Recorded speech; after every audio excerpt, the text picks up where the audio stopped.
Close your eyes for a second. I want you to imagine the most luxurious, expensive, and breathtaking house you have ever seen.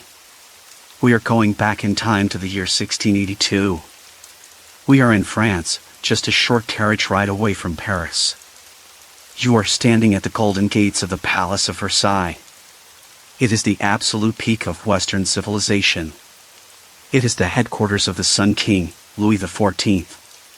The architecture is perfect. The gardens are geometrically precise, stretching out as far as your eye can see. There are statues made of marble, fountains shooting water high into the air, and sunlight glinting off acres of gold leaf. It looks like heaven on earth. Now, take a deep breath. Actually, don't. Do not take a deep breath. In fact, if you have a handkerchief, you might want to press it against your nose and keep it there. Because while Versailles looked like a dream, it smelled like a nightmare. Welcome to the paradox of the Sun King's court. This is the story of the Gilded Cesspool. When we think of Versailles today, we think of perfume, powder, and high fashion. We think of movies where everyone looks pristine and clean. But the reality of life in the palace was a full-on assault on the senses, and the sense that took the biggest beating was definitely the sense of smell. To understand why, we have to talk about the scale of this place. Louis XIV didn't just build a house, he built a city and crammed it inside a single building. At any given time, the population of the palace could swell to roughly 10,000 people. You had the royal family, the high nobility, the lesser nobility trying to get noticed, the guards, the soldiers, the cooks, the cleaners, and the thousands of servants required to keep the whole machine running. Imagine the population of a small college town. Now, imagine taking all those people and shoving them into one massive building. Now, take away the plumbing. Take away the running water. Take away the flush toilets. And finally, turn up the heat. Summer in Versailles was notorious. The palace was built in a giant bowl-shaped valley, which trapped the heat.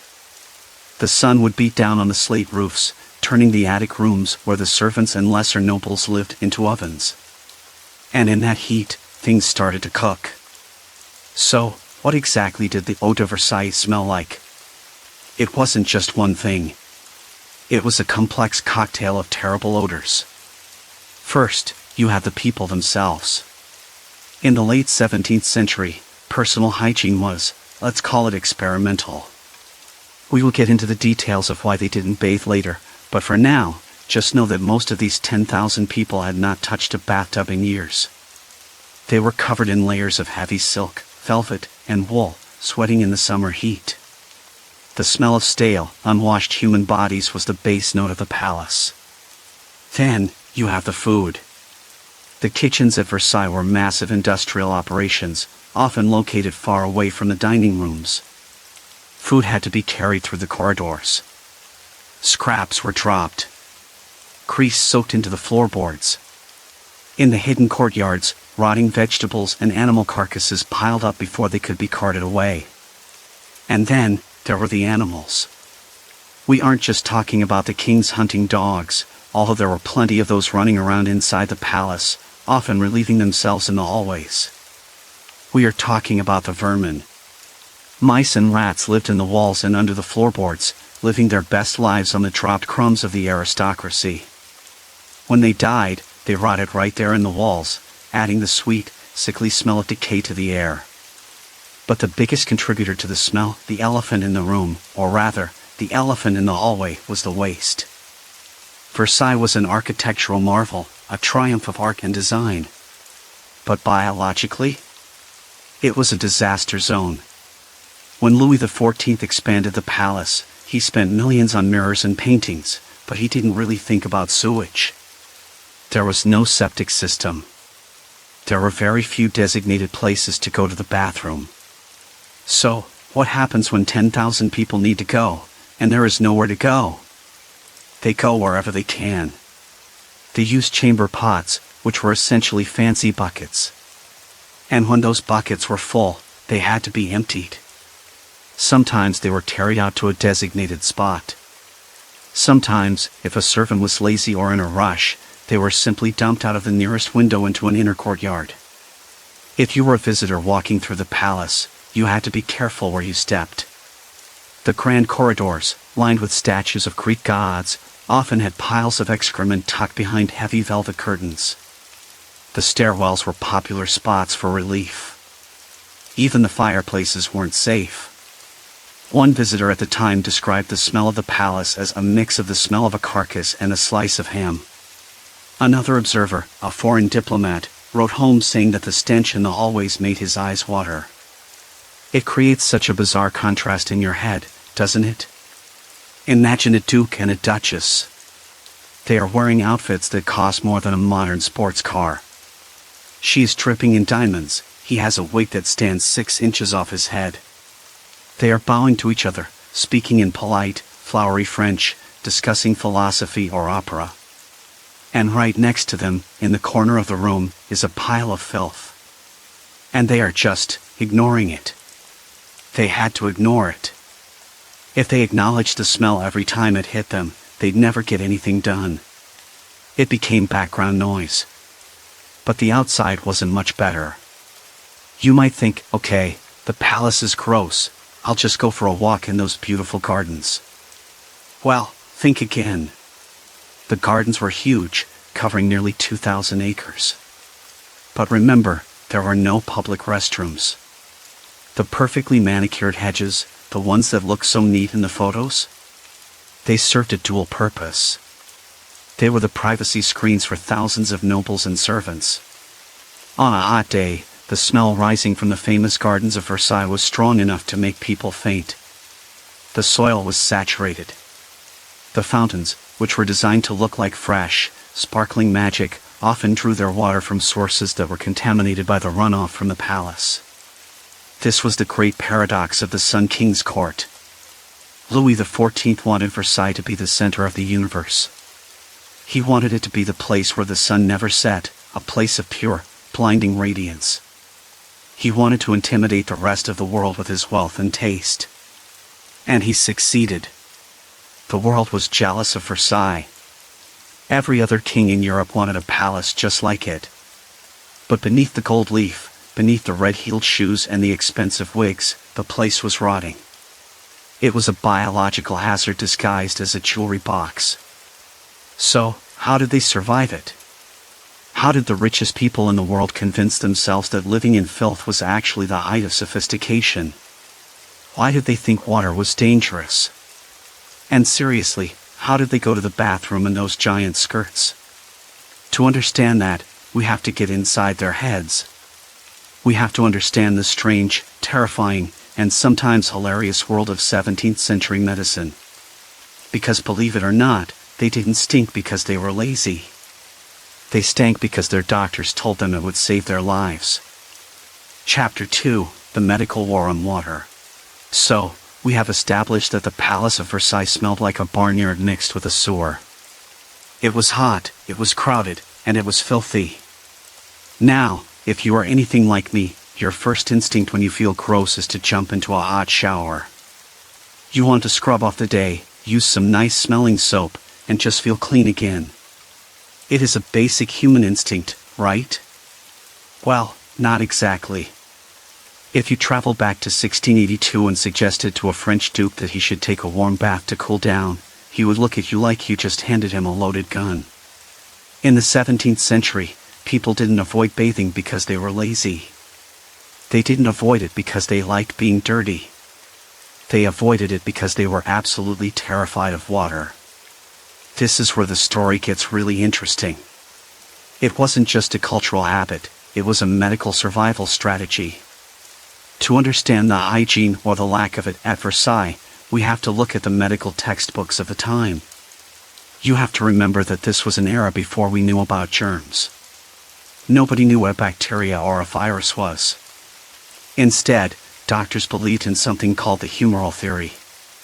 They thought the body was a balance of fluids, and health was all about keeping those fluids where they belonged. But the biggest enemy? It was the air. Doctors in the 1600s believed that disease was spread through miasma, which is basically a fancy word for bad air.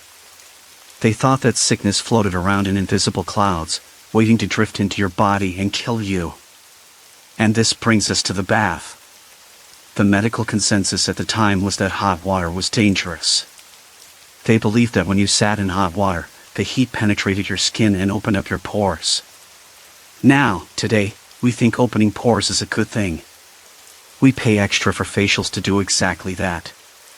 But to a courtier in Louis XIV's time, an open pore was a wide open door for death to walk right in.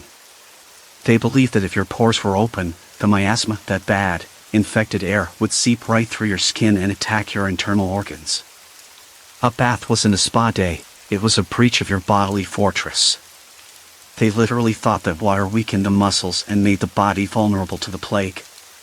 And let's be fair to them for a second, the plague was terrifying. It had wiped out huge chunks of the population in the past centuries. If the smartest guys in big hats told you that taking a bath might give you the Black Death, you would probably skip the tub too. So, instead of washing with water, the goal was actually to keep the pores blocked.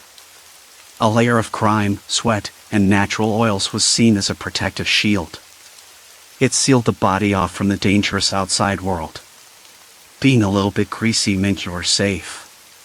But obviously, nobody wanted to look dirty. The French court was the most stylish place on earth. Appearance was everything. So, if you can't use water, how do you get clean? Enter the dry Washington. Since water was the enemy, the aristocrats turned to friction. They believed that you could clean the skin by rubbing it vigorously with a dry cloth. And not just any cloth, it had to be linen. The daily routine for a nobleman wasn't a shower. It was a rub down. Servants would take rough linen towels and scrub their master's skin. The idea was that the friction would scrape off the dirt and the dead skin, while the linen would absorb the sweat. It was basically like trying to clean a dirty dinner plate by just rubbing it really hard with a dry napkin. You might get the big chunks off, but it's not really clean.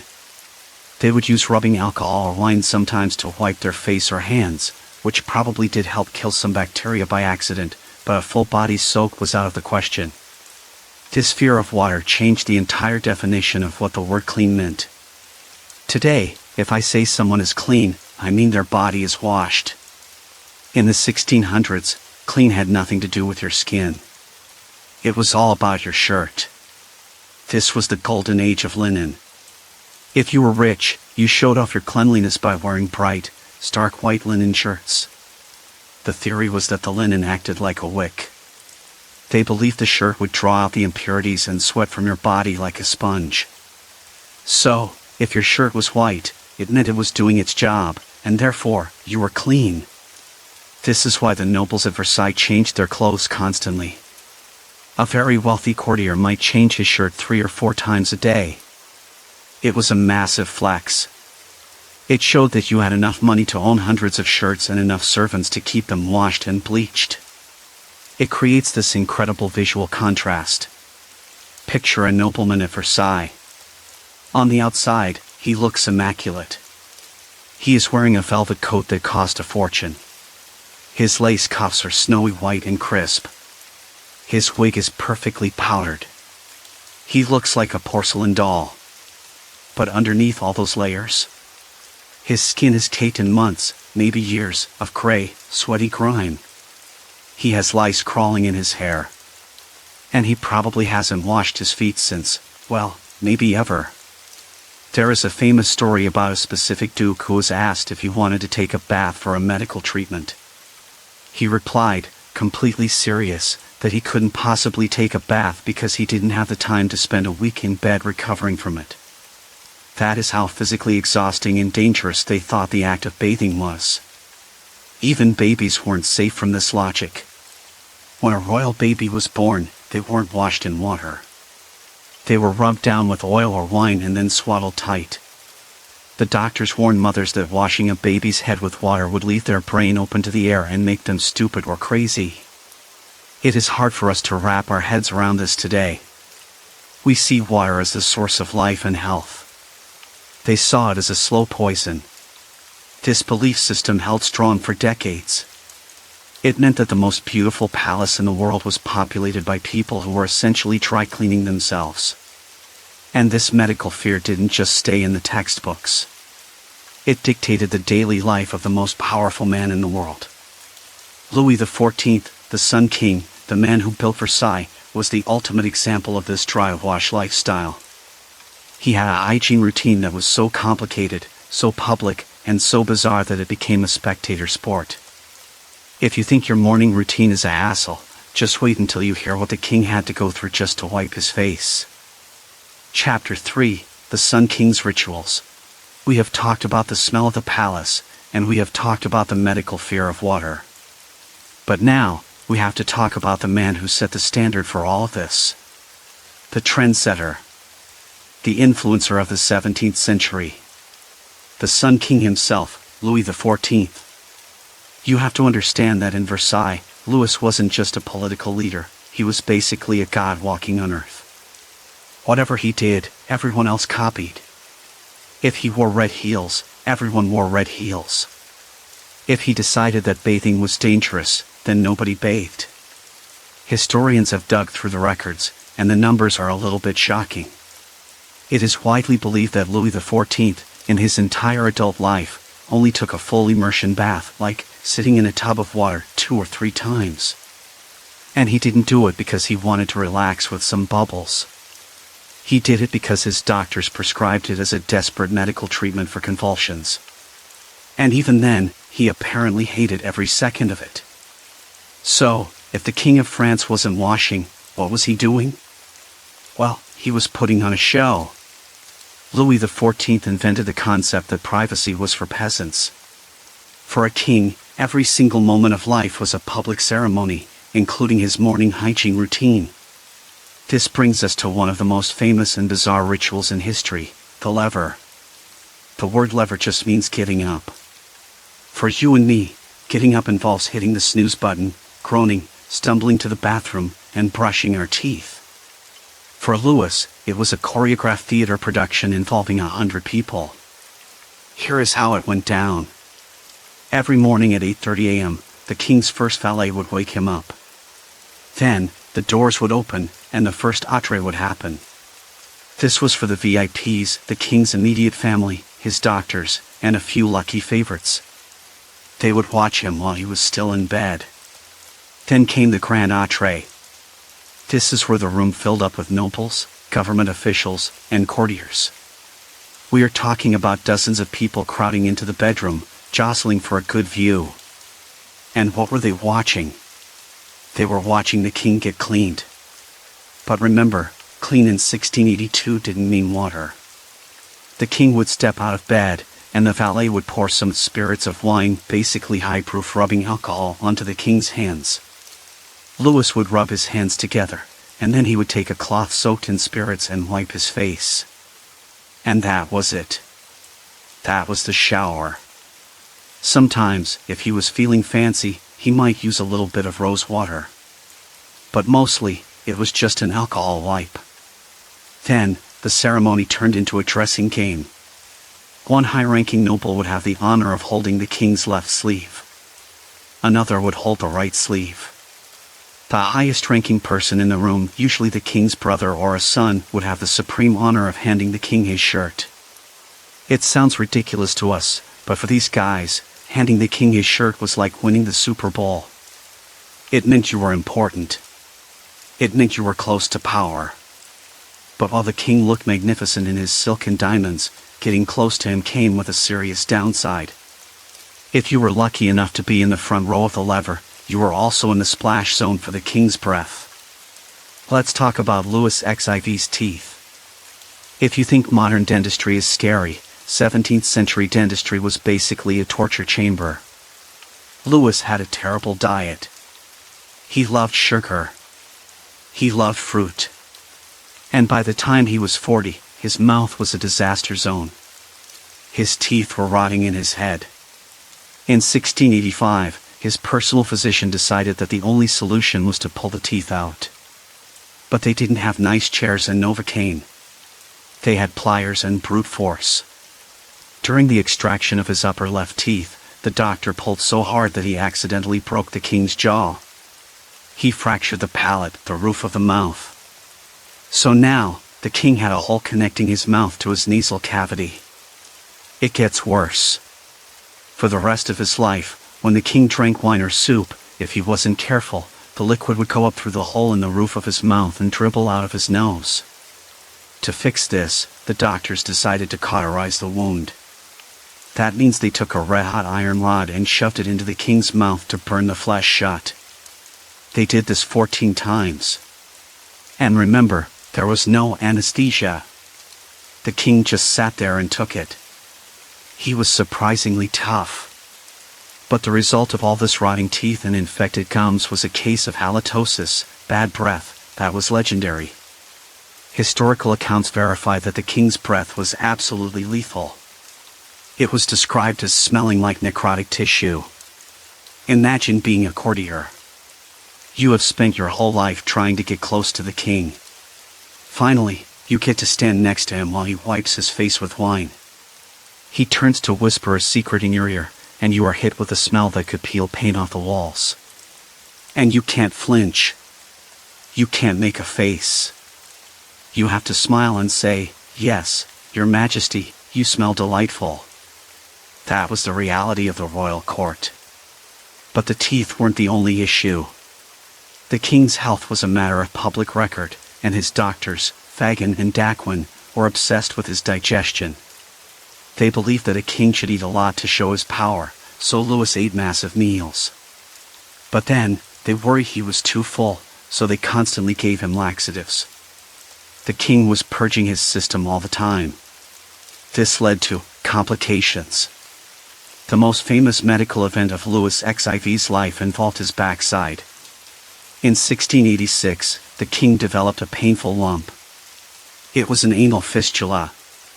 Basically, an infected tunnel near the rectum. It was incredibly painful. He couldn't sit on his throne. He couldn't ride his horse.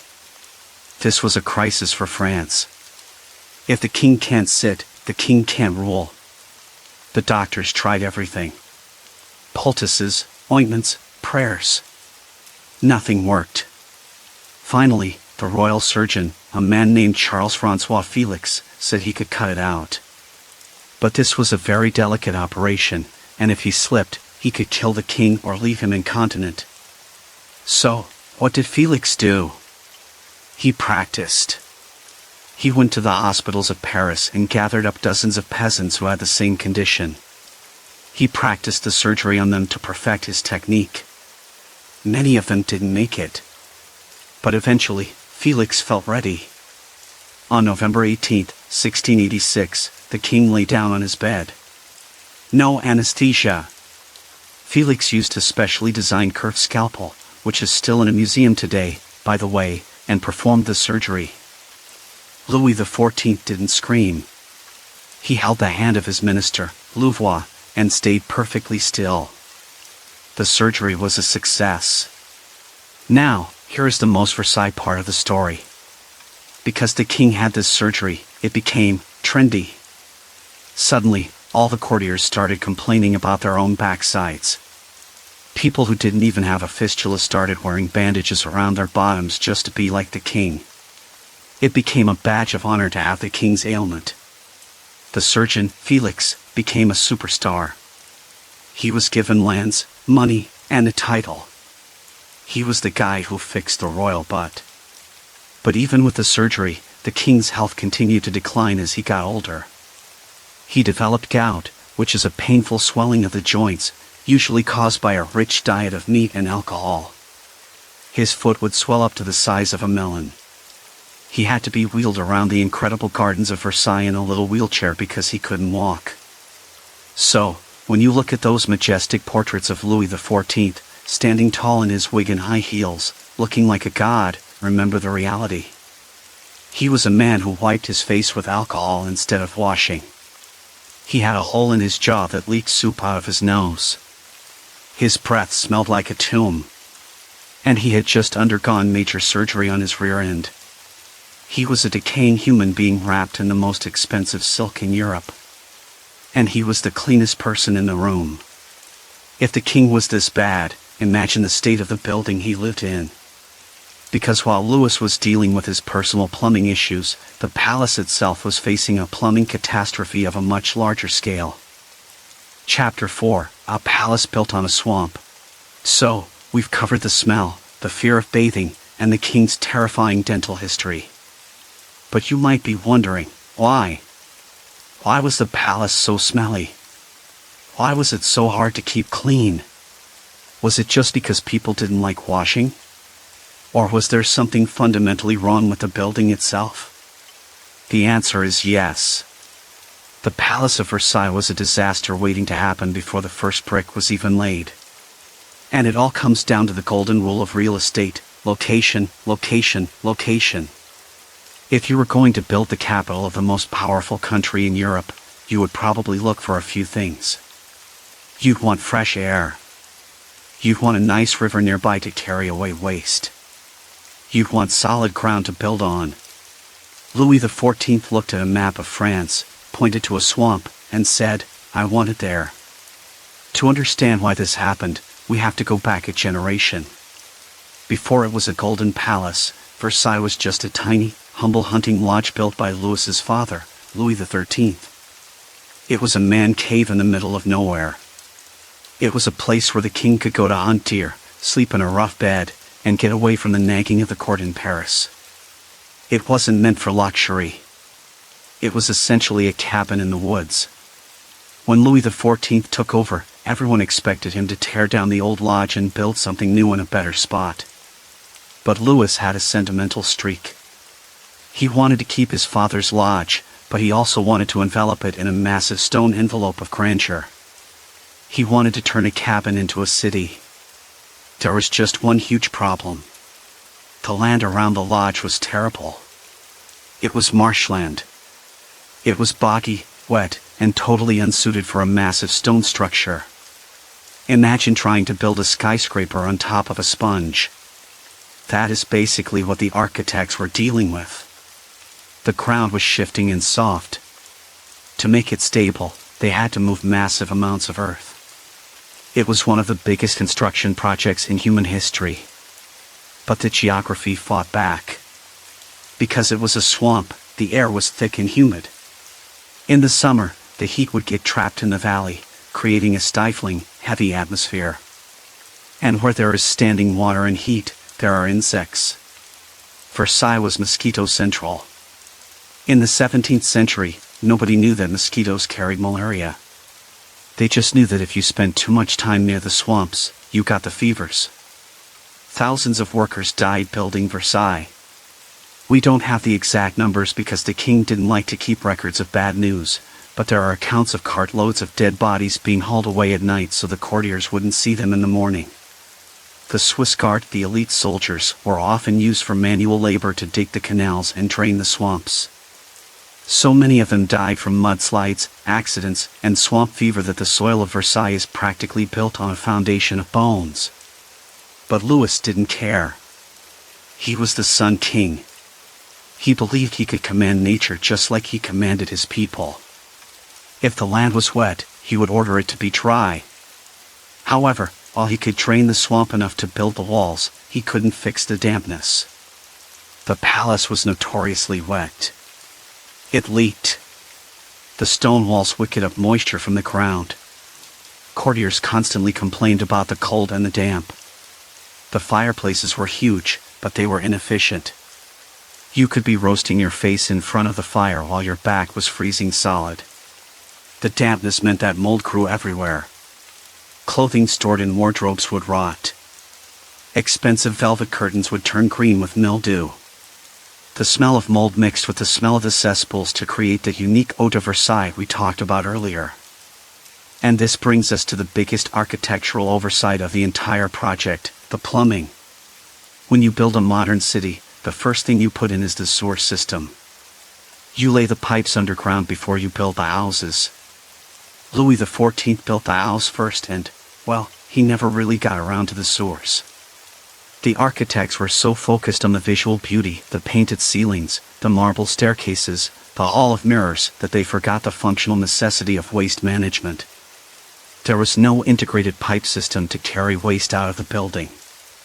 So, you have 10,000 people living in a damp palace built on a swamp, with no way to flush anything away. The waste just sat there. It seeped into the foundations. It soaked into the ground. And because the water table was so high, remember, it's a swamp, that waste didn't have to travel far to contaminate everything else. But here is the ultimate irony. Versailles is famous for its water. If you visit today, you see the fountains. The Neptune fountain, the Latona fountain, huge jets of water shooting into the sky. Louis XIV was obsessed with these fountains. He wanted water to dance for him. To feed these fountains, the engineers built the machine of Marly. It was a massive, thundering hydraulic engine on the Seine River, miles away. It was a marvel of engineering, noisy and expensive, pumping millions of gallons of water uphill just to make the fountains pretty. The king loved his fountains so much that he had a special signal system. When the king was walking in the garden, the fountain tenders would whistle to each other. As the king approached a fountain, they would turn the valve to turn it on. As soon as he walked past, they would turn it off to save water. It was a special effects show just for him. So, the palace had miles and miles of lead pipes. They had pumps. They had reservoirs. They had incredible water technology. But they had almost no clean water to drink. The water that came out of the taps, in the few places that had them, or the water available for cooking, was often silty, smelly, and dangerous. The pipes were made of lead, which we now know causes brain damage, or iron that rusted.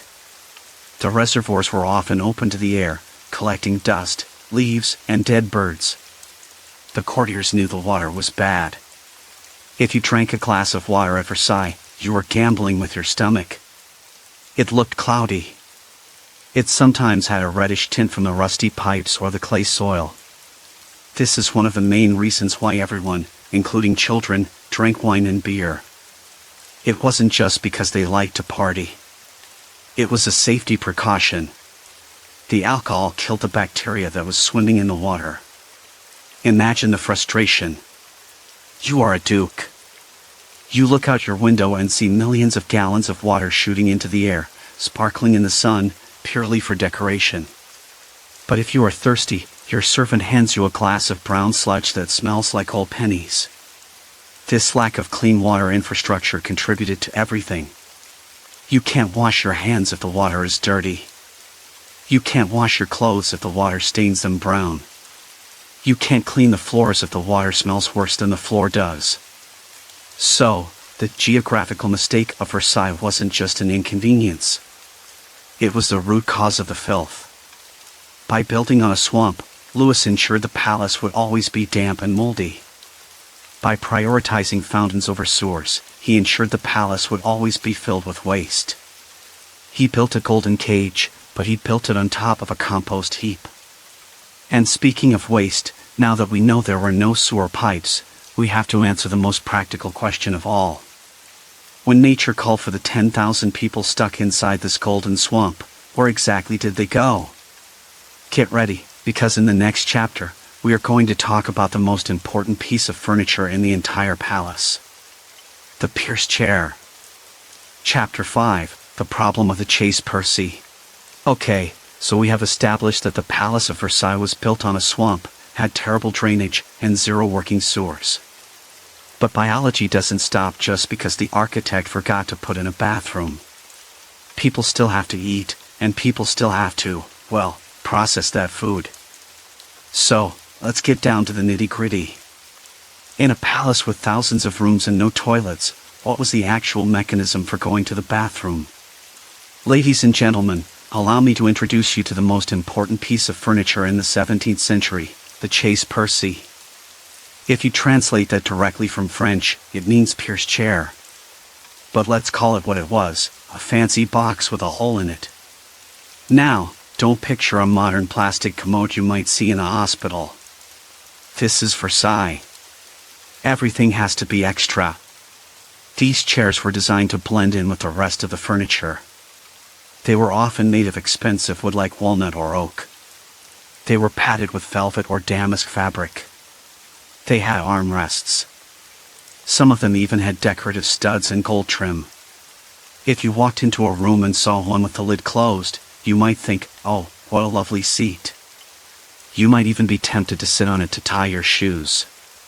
But lift the lid, and you find a removable copper or ceramic pot sitting inside. But here is the catch, not everyone got a chair. Just like everything else in the French court, going to the bathroom was a matter of rank. It was a hierarchy. If you were a member of the royal family or a very high-ranking duke, you got the velvet-covered Chaise Percée. You got the luxury of sitting down. If you were a lower-ranking noble, you might get a simple wooden stool with a hole. And if you were a servant, good luck. You were stuck with a chamber pot, basically a ceramic bowl that you shoved under your bed. Or, if you were in a rush, you just found a dark corner in a hallway. But the most fascinating part of this whole toilet situation isn't the furniture itself.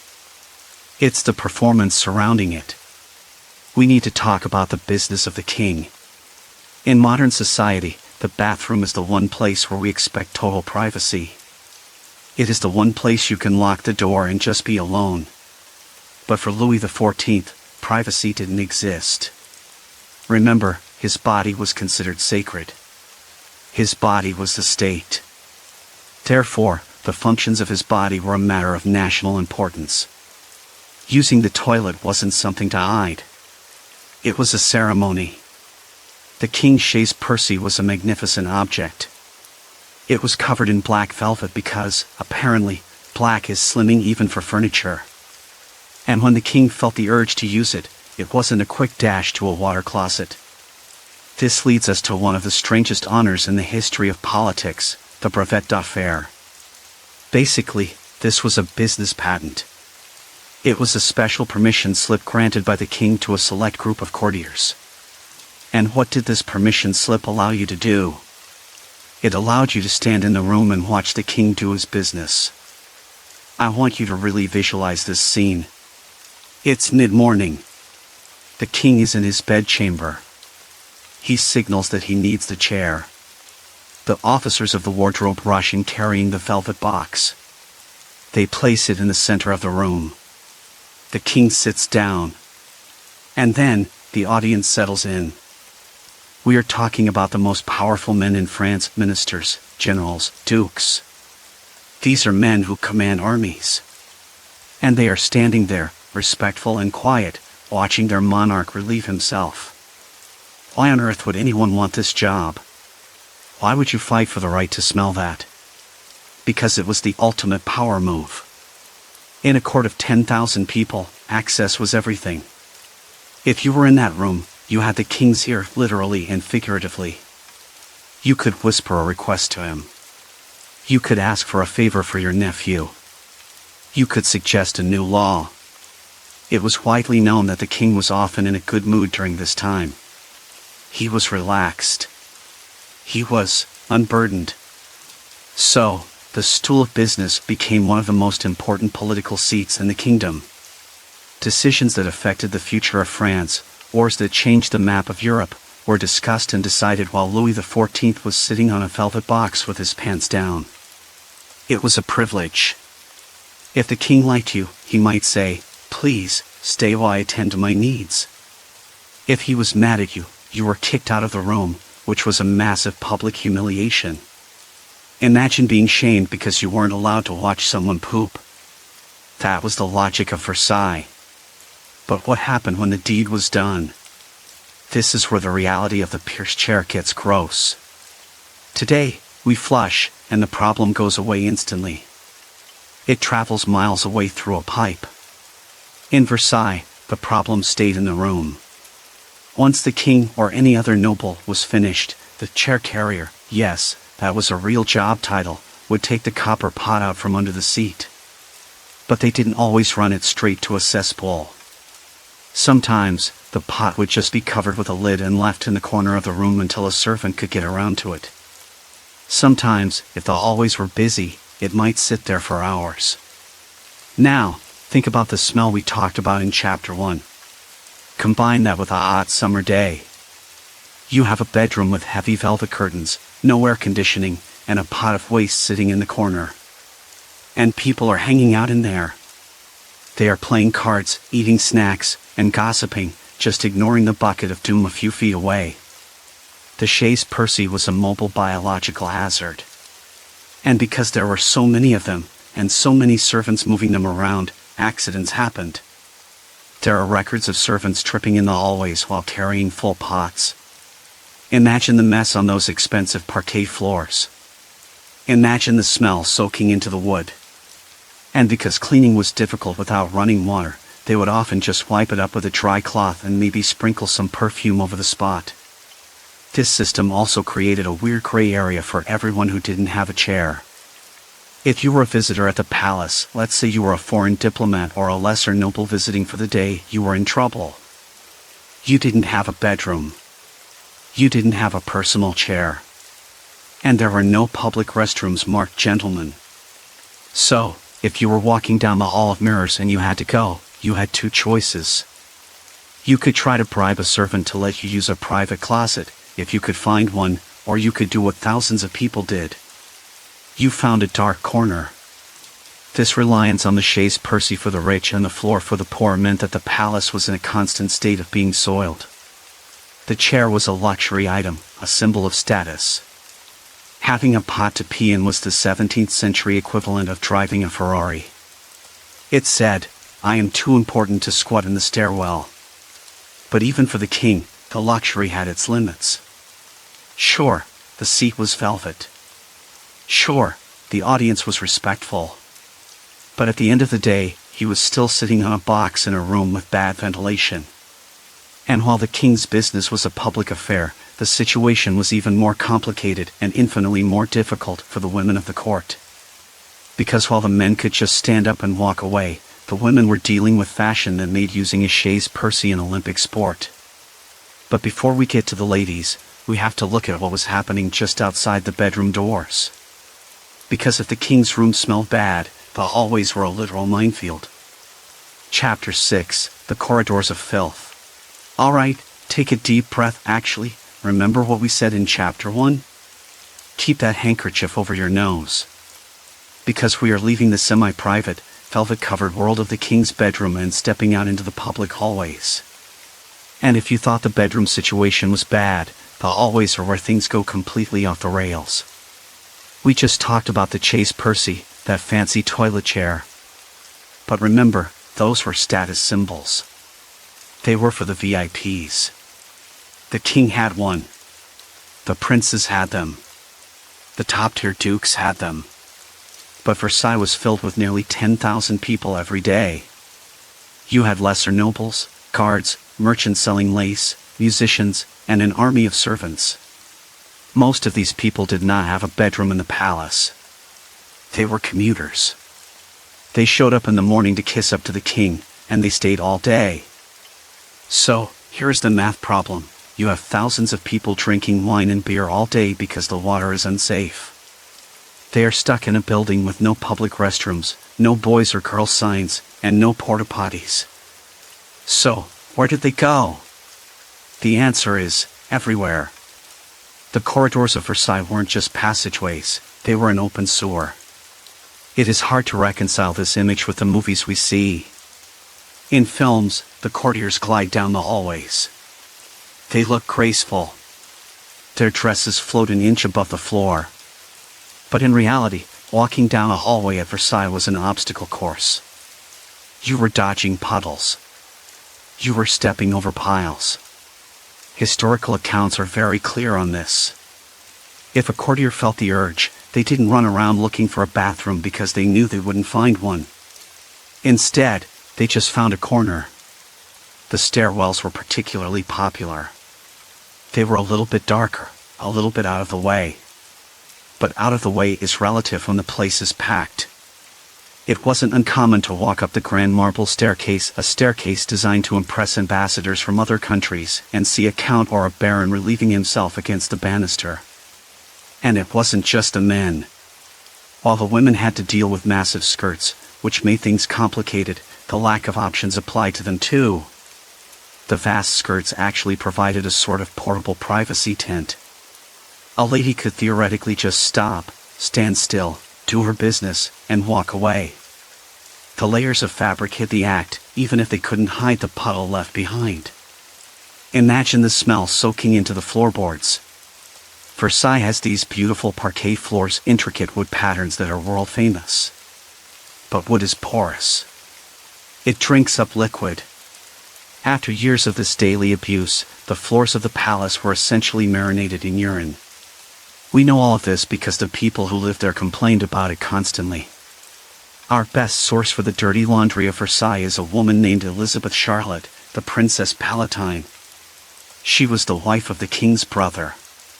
She was German, she was blunt, and she had zero patience for French manners. She wrote letters to her family back home that are absolute gold mines of information. In one letter, she basically exploded with frustration. She wrote that she couldn't take a step outside of her apartment without seeing someone urinating. She complained that people were peeing right in front of her door. Think about that. She is a princess of the blood. She is one of the most important women in France. And people are using her front doormat as a urinal. She wrote, "All the people stationed in the gallery in front of our room piss in all the corners." It wasn't done in secret. It was done with a casual nonchalance that is mind-boggling to us. It became a weird sort of etiquette blind spot. The French court had strict rules for everything else. There were rules about who could sit in a chair with arms, who could wear a hat, and who could knock on a door. Scratching with a fingernail was preferred over knocking. But there was no rule that said, "Don't poop in the hallway." It was just accepted as the price of admission. If you wanted to be near the king, you had to deal with the filth. The worst areas were the internal courtyards and the spaces behind the heavy velvet curtains. The palace was full of nooks and crannies. If you pulled back a curtain to look out a window, you were taking a risk. You were likely to find a pile of night soil that someone had left there earlier that morning.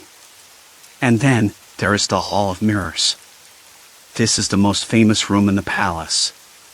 It is the symbol of Louis XIV's greatness.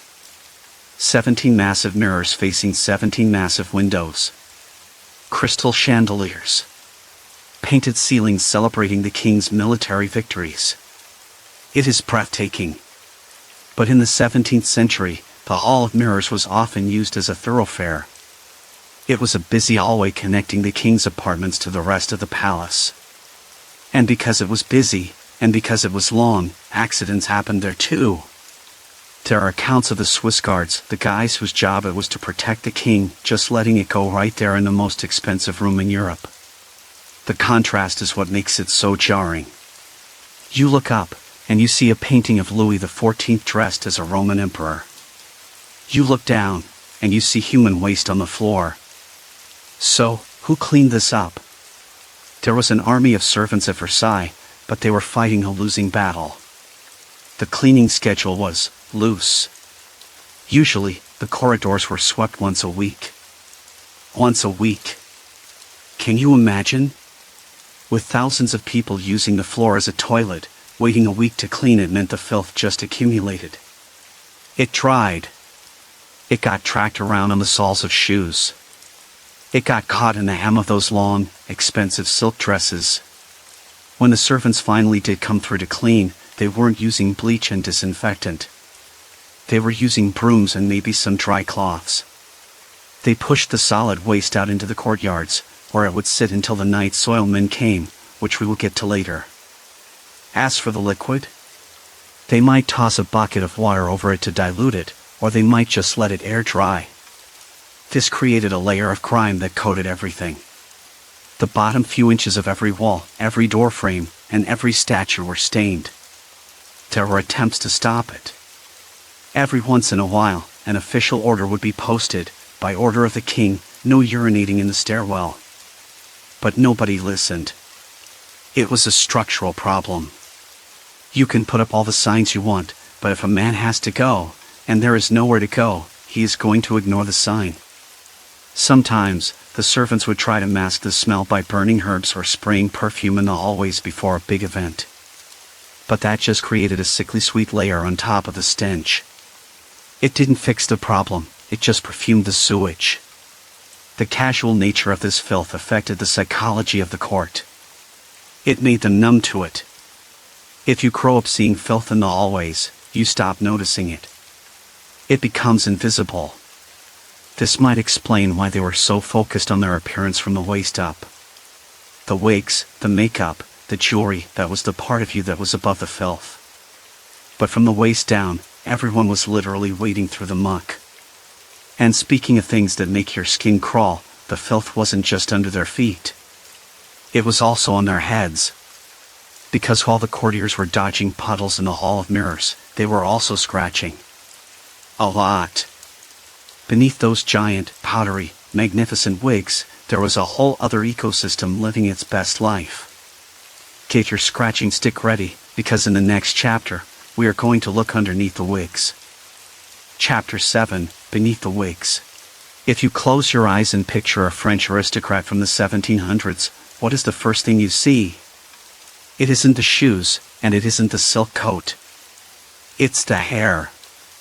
It's that massive, white, fluffy mountain of curls sitting on top of their head. The peruke, or the periwig. In the movies, these wigs always look fantastic. They look clean, they look soft, and they bounce perfectly when the character walks down a hallway. They symbolize wealth, power, and dignity. But in reality, that wig was a mobile housing unit for thousands of tiny, blood-sucking insects. Welcome to the itchy, scratching reality of high fashion. To understand why everyone was wearing these things, we have to look at the trendsetter again, Louis XIV. When the Sun King was young, he had amazing hair. It was long, thick, and luscious. He was very proud of it. But as he got older, his hairline started to retreat. For a man whose entire brand was eternal youth and power, going bald was a disaster. So, he hired wig makers to create massive hairpieces to hide his thinning spots. And because he was the king, everyone else had to do it too. Suddenly, if you were a man of status in France, you wouldn't be caught dead without your wig. It became your public face. Taking off your wig in public was like taking off your pants. But there was a second, more practical reason for the wigs. It wasn't just about fashion. It was about pest control. Europe in the 17th century was infested with lice. Head lice are tiny parasites that live on the scalp and feed on human blood. They lay eggs, called nits, which glue themselves to the hair shafts. And in a world where people didn't wash their hair with water, remember the fear of open pores? Lice ran rampant. If you had a full head of natural hair, getting rid of lice was almost impossible. You couldn't wash them out. Picking them out by hand took hours. So, the solution was the nuclear option. You shaved your head. Underneath those giant wigs, almost all the noblemen at Versailles were completely bald or had very short, stubbly hair. Shaving the head removed the habitat for the lice. If there is no hair, the lice have nowhere to hide, and the nits have nothing to stick to. Problem solved, right? Wrong. Because then, they took a heavy, hot wig made of hair and put it right back on top of their heads. These wigs were not light. The most expensive ones were made of human hair, often bought from peasant girls. The cheaper ones were made of horsehair or goat hair. They were built on a thick netting cap. They were heavy, dense, and had zero ventilation. Imagine wearing a thick wool winter hat. Now, imagine wearing it in the middle of July. Now, imagine wearing it while you were dancing in a crowded ballroom with hundreds of other sweaty people. The environment underneath the wig was a tropical rainforest of sweat. The heat and moisture trapped against the scalp created the perfect breeding ground for any lice that managed to survive the shave. And the lice loved the wigs. The wig itself became the new home for the vermin. The nits would hatch in the weave of the wig netting. So, while the aristocrat might have a shaved head, he was walking around with a colony of bugs living in his hat. This created a constant cycle of maintenance. You couldn't just wash a wig in the sink. These things were structured architectural masterpieces held together with fat and powder. If you got them wet, they would collapse. So, how do you clean a lice-infested hair helmet? You bake it. This is not a joke. The primary method for delousing a wig was to put it in an oven. Wealthy nobles would send their wigs to the wig maker, the perruquier, every week. The wig maker would take the wig, beat it to get the dust out, and then place it inside a bread oven. The idea was that the heat would be high enough to cook the lice and pop the nits, but not hot enough to burn the hair. It was a delicate balance. If the oven was too cool, the bugs survived. If it was too hot, you ended up with a singed, crispy wig that smelled like burning horsehair. And let me tell you, the smell of burnt hair is not something you want lingering in your dining room. But even with the baking, the lice were persistent. You could bake the wig, but if one female louse survived on your scalp, or if you bumped heads with someone else in a greeting line, the infestation started all over again. And then there was the powder. The white look was achieved by covering the wig in starch powder. This powder was usually made from milled wheat or rice. It was often scented with lavender or orris root to mask the smell of the unwashed hair. To apply it, courtiers would go into a special closet. They would hold a cone over their face to protect their eyes and nose, and a servant would blast the wig with powder using a bellows. This powder added a layer of crust to the wig. But think about what flour is. It's food. By dusting their heads with flour and grease, which was used to help the powder stick, they were essentially turning their heads into a buffet for other vermin. While the powder might suffocate a few lice, it attracted mice and rats when the wigs were stored at night. So, you have the heat. You have the sweat. You have the bugs. And this leads to the defining physical sensation of the 17th century, the itch. If you read journals from the time, or if you look closely at paintings, you realize that everyone was constantly scratching. It was a low-level torture that never stopped. But you couldn't just jam your fingers under your wig and scratch like a maniac. That would be rude. It would look undignified. And worse, you might mess up the curls. So, the French court invented a solution, the scratching stick. These were long, slender rods, often made of ivory, gold, or silver. Some of them had little claws carved at the end, like a tiny hand. Ladies and gentlemen would carry these sticks with them everywhere. If you felt a louse biting your scalp during a church service or a royal dinner, you would elegantly slide the stick underneath the edge of your wig and give it a good scratch. It was considered perfectly normal. You could be talking to a duchess about the opera, and she would be casually poking a gold stick into her hair to stab a bug. The contrast is what makes it so funny to us today. We look at these portraits of men with their chins up, looking down their noses at the world, draped in velvet and lace. They look so superior. But underneath that pristine white halo of hair, their scalp is red, inflamed, and crawling with insects. The wig was the ultimate lie. On the surface, it was white, clean, and perfect. It represented order and control. But underneath, it was a hot, sweaty, biological mess. And the scary part? The wig was actually the cleanest part of the head. Because at least the wig got baked in an oven once in a while. The face beneath it. That was a whole different story. Because if you think the lice were bad, just wait until you hear what they were putting on their skin. We are moving from bugs to poison. In the next chapter, we are going to talk about makeup. We are going to talk about why everyone looked like a ghost with bright red cheeks, and why that beauty routine was actually slowly killing them. Get your lead paint ready, because we are going to Chapter 8, The Painted Death. Chapter 8, The Painted Death. We have talked about the smell. We have talked about the dirty water. We have talked about the lice crawling around under the wigs. By now, you might be thinking, okay, surely it can't get worse than bugs eating your scalp. Well, I have bad news for you. It gets worse.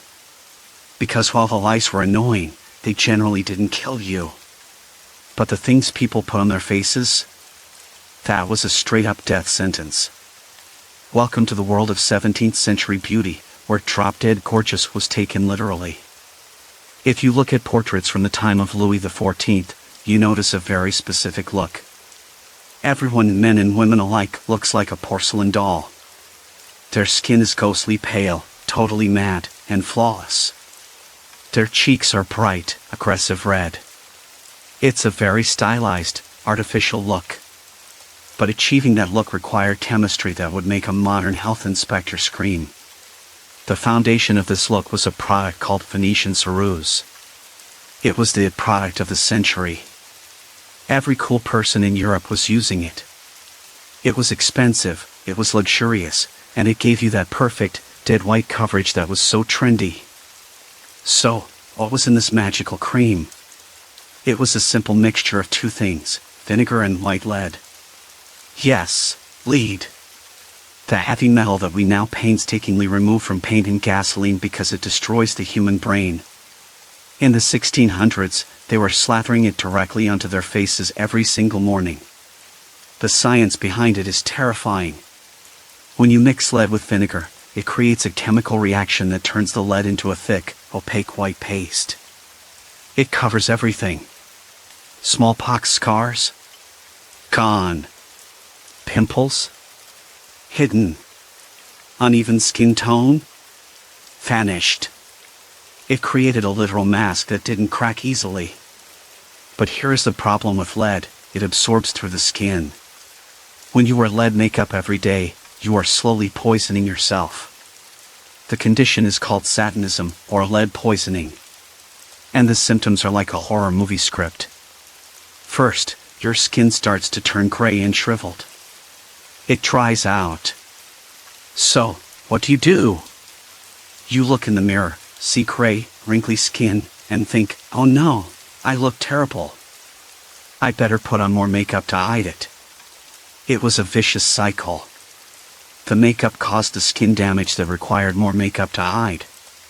But the skin was just the beginning. Lead poisoning attacks the nervous system. It causes tremors.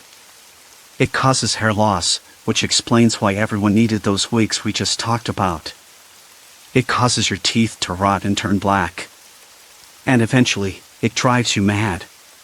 There are historians who argue that the erratic behavior of many European aristocrats, the sudden rages, the depression, the weird decisions might have been partly caused by the fact that their brains were swimming in heavy metals. But the face wasn't finished with just the white paint. You needed some color. You needed to look alive, ironically. So, they applied rouge. They painted big, bright red circles on their cheeks. It wasn't the subtle no-makeup look we like today. It was bold. It was fierce. And what was the red makeup made of? Usually, it was cinnabar or vermilion. And if you know your chemistry, you know that vermilion is the ore form of mercury. So, let's recap. You have a base layer of lead, topped with a layer of mercury. Your face is basically a toxic waste dump. The mercury added its own fun side effects, like drooling, mood swings, and even more teeth problems. It destroyed the gums. So you have these beautiful, elegant people in the hall of mirrors, flirting and dancing, while their teeth are literally loosening in their sockets. But let's say the makeup didn't cover everything. Let's say you had a really deep scar from smallpox, which was a very common disease that left deep pockmarks on the face. Or maybe you had a sore from syphilis, which was also running rampant through the court. How do you hide a hole in your face? You use a sticker. This brings us to one of the most fascinating fashion trends of the era, the mouches. Mouche is the French word for fly. These were little patches made of black velvet or silk. They were cut into shapes, circles, stars, hearts, even little moons. You would glue them onto your face. Originally, the idea was practical. If you stick a black velvet circle over a pox scar, nobody sees the scar. Plus, the black color contrasts with the white lead paint, making your skin look even paler. It was a win-win. But because this is Versailles, they turned it into a language. Where you placed your patch actually meant something. It was like a status update on your face. If you put a patch near your eye, it meant you were the assassin, passionate. If you put it near your mouth, you were the flirt. On the cheek, the gallant. On the forehead, the majestic. There were even patches for concealing specific problems. A patch on the nose was often used to hide the damage from syphilis, which attacks the cartilage of the nose. So, you could walk into a room and read someone's face like a book. Oh, look at the Duchess, she has a heart on her cheek, she's feeling flirty today. But stay away from the Count, he's got a patch on his nose, that's bad news. People would carry around little patch boxes with mirrors in the lids so they could reapply their flies throughout the day. It was an obsession. But underneath the patches and the paint, the physical reality of the courtiers was deteriorating. We mentioned the rotting teeth earlier, but it's worth diving back into because it affected how people acted. Sugar was a luxury item, and the rich ate a lot of it. There were no toothbrushes as we know them. They might rub their teeth with a cloth or use a toothpick, but dental hygiene was primitive. The combination of sugar, lead poisoning, and mercury meant that almost everyone had a terrible smile. Black teeth, missing teeth, and swollen gums were the norm. This actually changed body language. If you look at paintings or read descriptions of how women held their fans, you'll notice they often held them in front of their mouths. We usually think of this as being coy or mysterious. Oh, she's hiding a secret smile. In reality, she was probably hiding a mouthful of black stumps. The fan was a shield. It kept the smell of her breath, which we established was terrible, from hitting you in the face, and it kept you from seeing the dental disaster zone behind her lips. It is such a tragic image, isn't it? These people had all the money in the world. They lived in a palace made of gold. They wore silk and diamonds. But when they looked in the mirror, they saw gray skin, pockmarks, and sores. They were terrified of growing old, and they were terrified of looking sick. So they painted over it. They plastered over the cracks. And in doing so, they poisoned themselves, making the sickness even worse. They were the painted dead. Walking corpses in expensive clothes, trapping themselves in a cycle of vanity and toxicity. And the worst part? You couldn't even wash it off properly. Since they didn't use water, they would often just wipe the face with a cloth and apply a new layer the next day. The lead would build up in the pores, sinking deeper and deeper. So, imagine standing next to one of these courtiers. You see the white face, the red cheeks, the black patches. You see the towering powdered wig with the lice inside. But there is one thing missing from this picture. We have the visual. But what about the invisible cloud that surrounded them? Because if you can't wash your body, and you are sweating under a wig, and you are rotting from the inside out, you are going to smell bad. And since they couldn't fix the smell with soap, they tried to fight it with the only weapon they had left, perfume. Massive, eye-watering amounts of animal perfume. In the next chapter, we are going to explore the scent of nobility. And I warn you, we aren't talking about light floral sprays. We are talking about scents derived from the glands of irritated wildcats. Get your nose ready for Chapter 9. Chapter 9, the scent of nobility. So, let's take a quick inventory of where we are.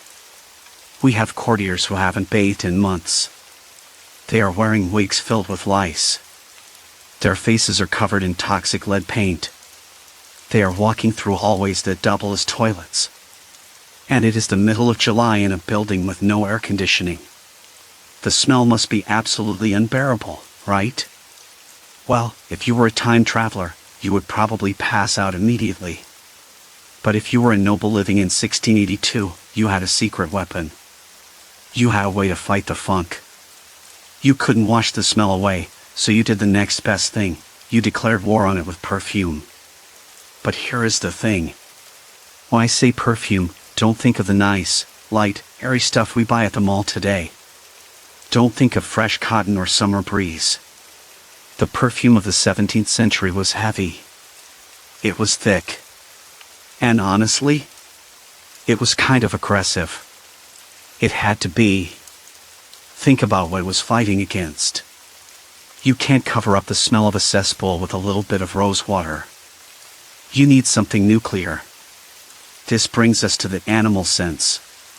For most of Louis XIV's reign, the most popular perfumes weren't made from flowers.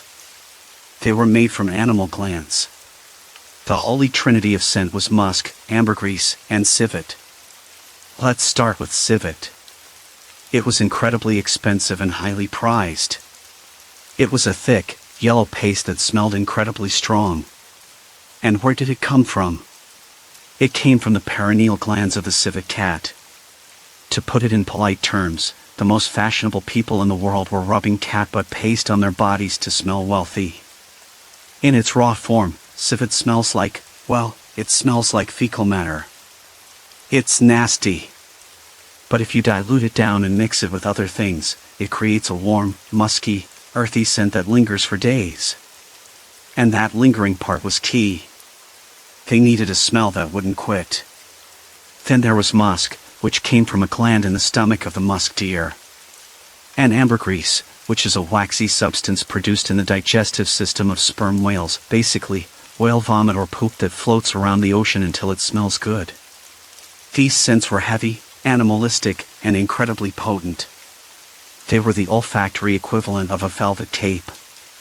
They took up space. When a duke walked into a room, you smelled him 5 minutes before you saw him. And that was the point. Smelling strong was a status symbol. It meant you could afford these rare, exotic ingredients imported from the East. If you smelled like nothing, you were a nobody. If you smelled like a wet dog and roses, you were a king. Versailles was actually nicknamed the perfumed court, La Cour Parfumée. This wasn't just a nickname, it was a reputation that spread all over Europe. But the perfume wasn't just on their skin. In fact, remember, they were scared of putting things on their skin because of the open pores. So, where did the smell go? It went on to everything else. They perfumed the furniture. They perfumed the tapestries. They perfumed the fountains. There are even accounts of servants spraying perfume on the visitors as they walked through the door, like a car wash for rich people. But the biggest obsession was scented goods. People carried pomanders, little metal balls with holes in them, filled with spiced wax and musk. They would hang them from their belts or wear them as necklaces. It was like a personal air freshener that you could hold up to your nose when the smell of the hallway got too bad. And then, there were the gloves. Glove making and perfume making were actually the same guild in France. You didn't just buy leather gloves, you bought scented gloves. The leather was treated with a mix of oils, musk, and ambergris. This was partly to hide the smell of the tanning chemicals, which smelled like urine, but it became a fashion statement. Louis XIV was obsessed with these.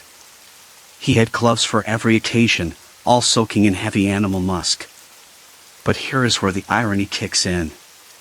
The king, the man who set all these trends, the man who wanted his court to smell like a zoo, eventually developed a severe intolerance to it. As Louis got older, he started suffering from terrible migraines. He became incredibly sensitive to smells. The heavy musk and civet that he used to love started making him physically sick. It got so bad that the king banned strong perfumes from his presence. If you wanted to talk to the king, you couldn't smell like musk. You had to smell like simple waters. The king's taste shifted entirely to orange blossom. It was the only scent he could tolerate. The orangery at Versailles wasn't just a garden, it was the king's medicine cabinet. The smell of the orange trees was refreshing and clean compared to the heavy, cloying smell of the animal pastes. So, the court was thrown into a panic. Imagine you have spent a fortune on musk-scented coats and ambergris gloves, and suddenly the king says, "That smell makes me want to vomit." The courtiers had to scramble to change their routine. But old habits die hard, and getting the smell of musk out of velvet is almost impossible. So, you had this weird transitional period where half the court smelled like a heavy barnyard, and the king sat in the middle smelling like a delicate orange. But even with the shift to lighter scents, the result wasn't cleanliness. It was a clash. This is what I want you to try and imagine. The olfactory clash. We tend to think of smells as canceling each other out. Like, if you spray air freshener in a bathroom, it hides the bad smell. But at Versailles, the smells just stacked on top of each other. You had the base layer, the smell of thousands of unwashed bodies, stale sweat, and greasy hair. Then, you had the environmental layer, the smell of the cesspools leaking below, the food rotting in the courtyards, and the smoke from the fireplaces. And finally, you had the top layer, a thick, suffocating cloud of tuberose, jasmine, musk, and civet. It didn't smell good. It smelled confusing. It was a sweet, rotting, heavy, powdery funk. There is a reason why so many ladies in the 17th century carried smelling salts and constantly claimed to be faint. Sure, their corsets were tight, which didn't help. But they were also breathing in air that was thick enough to chew. The air quality inside the palace was terrible. The windows were rarely opened because of the drafts and the fear of bad air. So this cocktail of smells just circulated, getting stronger and stronger. It also explains the use of sachets. Since they didn't wash their clothes often, remember, velvet ruins if you wash it, they would sew little bags of dried flowers and herbs into the lining of their dresses and coats. So, when a woman walked by, you might get a whiff of dried lavender. But if you got too close, you got the smell of the body underneath. It was a world of sensory overload. Everything was too much. The gold was too bright, the food was too rich, and the smell was too strong. And amidst all this performative luxury, there was a specific group of people who had it harder than anyone else. We have talked about the king, and we have talked about the men. But the women of Versailles were playing the hygiene game on hard mode. If you think managing a period is annoying today, imagine doing it in a world with no underwear, no tampons, and a skirt that weighs 40 pounds.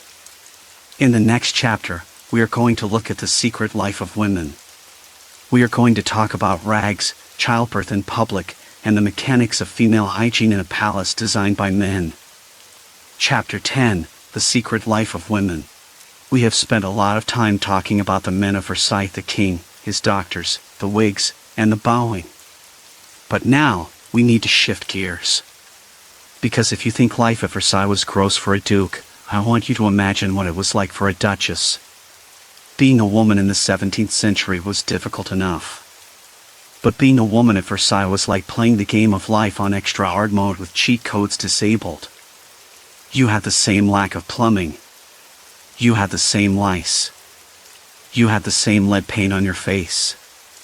But on top of all that, you had to deal with the biological realities of being a woman in a world designed entirely by men who thought water was poison. Let's start with the fashion, because it is the key to understanding the hygiene nightmare. When you see a painting of a French noblewoman, she is wearing a grand habit. This is a dress with a corset so tight it could crack a rib, and a skirt so wide it could block a hallway. These skirts were supported by heavy structures made of wood, whalebone, or metal hoops. It looks majestic. It looks impenetrable. But here is the secret that the paintings don't tell you. Underneath those massive skirts, most women were completely naked. That's right. In the 1600s and early 1700s, underwear as we know it, clothes, panties, or knickers, didn't really exist for women. It was considered immodest or even masculine to wear pants. A clean woman wore a linen chemise, a long shirt, and multiple petticoats, but the crotch area was left open to the elements. This was partly for practical reasons. If you are wearing 40 pounds of dress and a corset that restricts your movement, you cannot physically pull down a pair of underwear to use a chamber pot. You need clear access. But this open-air policy created a massive problem once a month. How did the women of Versailles handle their periods? Today, we have 1 billion products for this.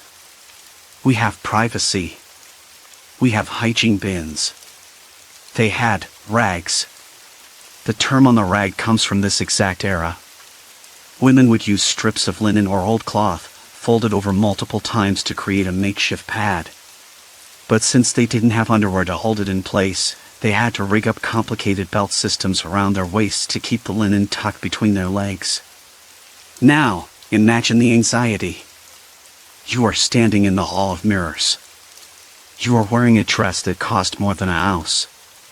You are talking to the King of France. And the only thing stopping a biological disaster is a piece of cloth tied with a ribbon around your waist. If that ribbon slips, disaster. And leaks were common. In a world without plastic or absorbent polymers, the linen could only hold so much. There are whispered accounts in diaries of women abruptly leaving card games or dances because of female troubles, leaving a trail behind them. And then, there is the smell. We already established that everyone smelled like sweat and musk. But during that time of the month, women were considered by the doctors of the time to be in a state of purification. The medical view was that menstrual blood was a way for the body to expel toxins. Because they couldn't wash the area with water, remember, water kills you, they had to rely on changing their rags frequently. But where do you wash a bloody rag in a palace with no laundry room? Most women didn't wash them personally. They handed them off to their maids. But in the cramped, non-private world of the court, keeping this secret was impossible. Everyone knew everyone's cycle. It was public knowledge. However, there was one invention that started to make life a little bit better, mostly in the later years of the palace. The bidet. The word bidet actually means pony or little horse in French. Why? Because you straddle it like you are riding a pony. The bidet started appearing in the bedrooms of the ultra-wealthy as a way to clean the private parts without having to take a full bath. It was a small wooden stand with a porcelain bowl inside. You would pour a pitcher of water, sometimes scented with herbs, into the bowl and splash yourself clean. It was a revolution. It was the one piece of hygiene technology that was actually effective. But it was also controversial. The church didn't like bidets because they thought it encouraged women to touch themselves too much. But for the aristocratic women of Versailles, the little pony was a lifesaver. But even the bidet couldn't save them from the most dangerous event in a woman's life, childbirth. In the modern world, giving birth is a private medical event. In Versailles, it was a spectator sport. The king needed heirs. The legitimacy of the royal bloodline was the most important thing in the entire kingdom. They had to be 100% sure that the baby the queen pushed out was the actual baby. They were terrified of a warming pan plot, the idea that a dead royal baby could be secretly swapped for a healthy peasant baby brought in inside a warming pan. So, to prevent this, the queen had to give birth in public. When Marie Therese, Louis XIV's wife, or later Marie Antoinette went into labor, the palace went into chaos. The bedroom filled up. And I don't just mean with doctors. Princes, princesses, dukes, and important clergy members would pile into the room. During one of Marie Antoinette's births, the crowd was so thick that she actually fainted from the heat and the lack of oxygen. People were climbing on top of the furniture to get a better look. Imagine you are in the worst pain of your life. You are sweaty, you are terrified, and you are naked from the waist down. And staring at you is a room full of men in wigs, judging your performance. The hygiene during these births was horrific. The doctors didn't wash their hands. They moved from one patient to another, carrying bacteria with them. Puerperal fever, childbed fever, was a massive killer. It was caused essentially by doctors poking women with dirty hands. If a woman survived the birth, she was then subjected to the relevales, or the churching of women. She wasn't allowed to fully re-enter society until she had been religiously purified, because childbirth was seen as unclean. And let's not forget the breastfeeding situation. Royal and noble women almost never breastfed their own children. It was considered animalistic and it ruined the shape of the breasts, which were important for fashion. Plus, breastfeeding acts as a natural contraceptive, and the queen's job was to get pregnant again as soon as possible. So, the babies were handed off to wet nurses, usually sturdy peasant women who were paid to feed the royal infants. This meant the bond between mother and child was broken immediately. The baby was often sent away to the country to be raised by the nurse in a cleaner environment, which, ironically, probably saved the lives of many royal children. The air in a peasant's cottage was healthier than the air in the king's nursery. The life of a woman at Versailles was a golden cage. You were dressed in the finest silk, covered in diamonds, and worshipped as a beauty. But underneath the hoop skirt, you were dealing with rags, infections, and a complete lack of privacy for the most intimate moments of your life. They used perfume to cover the smell of menstruation. They used patches to cover the scars of disease. And they used sheer willpower to smile through the discomfort of wearing a corset while having cramps in a room full of people. But while the queens and duchesses were struggling to maintain their dignity, there was another group of people who had to deal with the physical reality of all this waste. Who washed the rags? Who emptied the chamber pots? Who scraped the always clean after a busy night? The servants. The people who lived in the attic and the walls. The invisible workforce that kept the Gilded Cesspool running. In the next chapter, we're going to climb the back stairs and see how the other half lived. And trust me, if you thought the king's room was bad, wait until you see the servants' quarters. Chapter 11, The Servants' Plight. So far, we have been hanging out with the dukes, the duchesses, and the royals. We've looked at their silk dresses, their powdered wigs, and their fancy velvet toilet chairs. And yeah, their hygiene was pretty terrible. But at least they had space. At least they had nice furniture to sit on while they smelled bad. But now, we need to talk about the engine that kept this whole machine running. The invisible army. The servants. If you think the aristocrats had it rough, living in a palace with no plumbing, wait until you see where the help lived. Versailles wasn't just a home for the king, it was a massive employment center. Depending on the year, there were anywhere from 3,000 to 5,000 servants living inside the palace walls. You had cooks, valets, chambermaids, stable hands, laundry staff, and the night soil men, who we'll get to later. So, where do you put 5,000 people in a building that was already overcrowded with nobles? You shove them into the cracks. The architecture of Versailles is a bit of a trick. From the outside, it looks like a solid block of grandeur. But hidden behind the grand apartments were mazes of tiny, dark corridors and staircases known as the back stairs. And above the luxurious high ceilings of the noble rooms lay the entresol and the attic. This was the servants' world. If you were a lower-ranking servant, your bedroom was likely a small, unventilated space directly under the roof. In the summer, the slate tiles on the roof absorbed the sun like a sponge. The temperature in these attic rooms could reach dangerous levels. It was essentially a slow cooker. In the winter, because insulation wasn't a thing yet, these same rooms were freezing iceboxes. But the temperature wasn't the main problem. The problem was the density. Space was the most valuable currency at Versailles.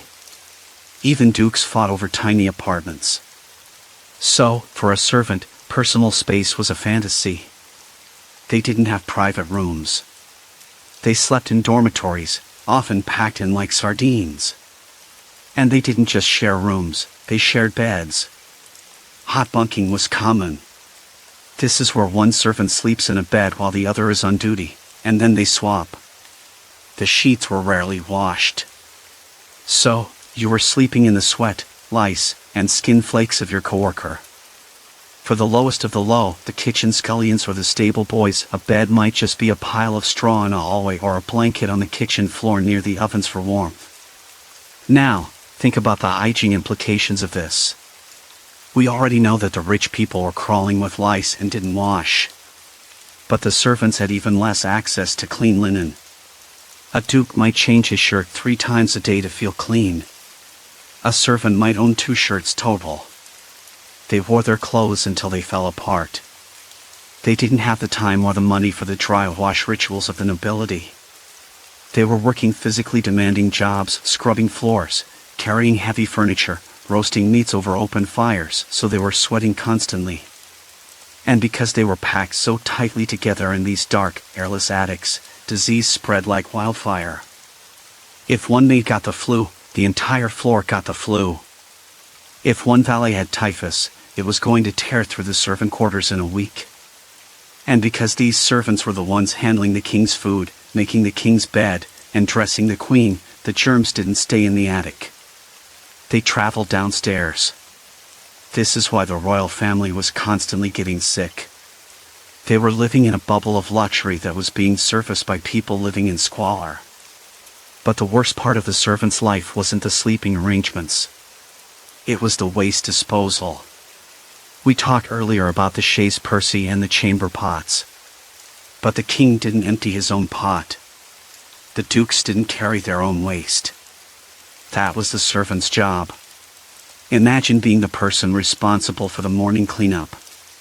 You have to go into a room that smells like death, pick up a heavy ceramic pot filled with yesterday's wine and dinner, and carry it through the crowded hallways without spilling it on a duchess.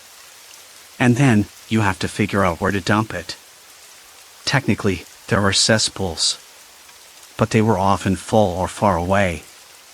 And if you are an overworked servant with 10 more rooms to clean, you are going to look for a shortcut. This led to the infamous "look out below" culture of Versailles.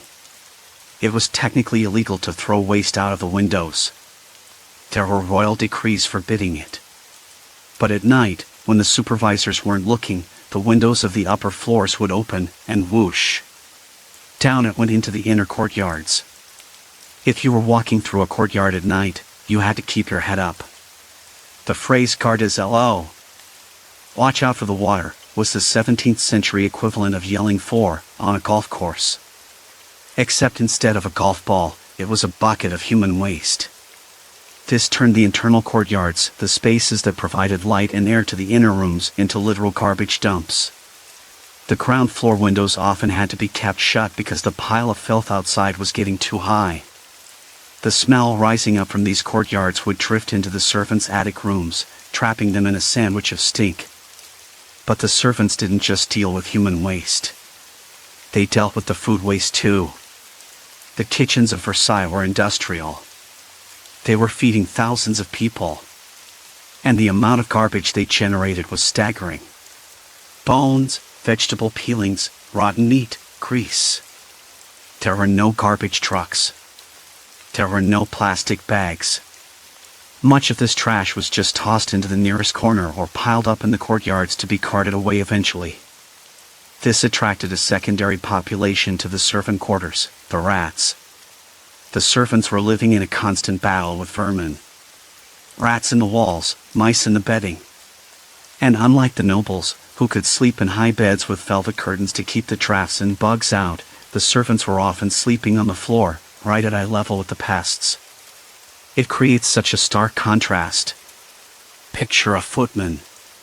He is dressed in a stunning livery, a blue coat with gold braid, white stockings, shiny shoes. He looks fancy. He stands in the background of the king's dinner, holding a silver tray, looking like a statue of perfection. But 10 minutes ago, he was fighting a rat for a piece of bread in a freezing attic. And 10 minutes from now, he's going to be carrying a bucket of sewage down a dark staircase, hoping he doesn't trip. They were the props in the king's theater. They had to look clean and presentable on the outside, but their real lives were grim. And yet, people fought for these jobs. Why? Because working at Versailles, even as a lowly servant, gave you privilege. You were immune from certain taxes. You couldn't be arrested by the local police, only by the palace guard. And, most importantly, you got leftovers. The food at court was abundant. Even the scraps from the king's table were better than what a peasant in the village would eat in a year. So, for many, the trade-off was worth it. I might sleep in a closet and smell like a sewer, but I eat white bread and meat every day. But as the waste piled up, the system started to break down. The cesspools were overflowing. The courtyards were full. The palace was literally choking on its own filth. And eventually, it got so bad that the king couldn't ignore it anymore. The great stink was coming. In the next chapter, we are going to dive into the darkest, deepest part of the palace, the cesspools. We are going to look at the structural failure of the waste system and meet the brave, and probably nose-blind, souls whose job it was to shovel it out. Get your shovel ready. It's time for Chapter 12, the Cesspool Crisis. Chapter 12, the Cesspool Crisis. Alright, we have reached the point in the story where things go from kind of gross to architectural disaster. We've talked about the courtiers peeing in the hallways. We've talked about the servants throwing buckets of waste out the windows. But those were just surface-level problems. The real nightmare was happening underground, deep beneath the beautiful parquet floors of the palace. To understand why Versailles eventually became unlivable for anyone with a working nose, we have to talk about the infrastructure, or rather, the total lack of it. When Louis XIV built this place, he didn't install sewer pipes that carried waste away to a treatment plant or a river. That technology just wasn't there yet, and honestly, it wasn't a priority. Instead, they used a system of cesspools. Think of a cesspool as a giant stone tank buried in the basement or under the foundation. Every time someone used a Chaise, Percée, or a private latrine, the contents would drop down a chute and land in this tank. The idea was simple: the waste sits there.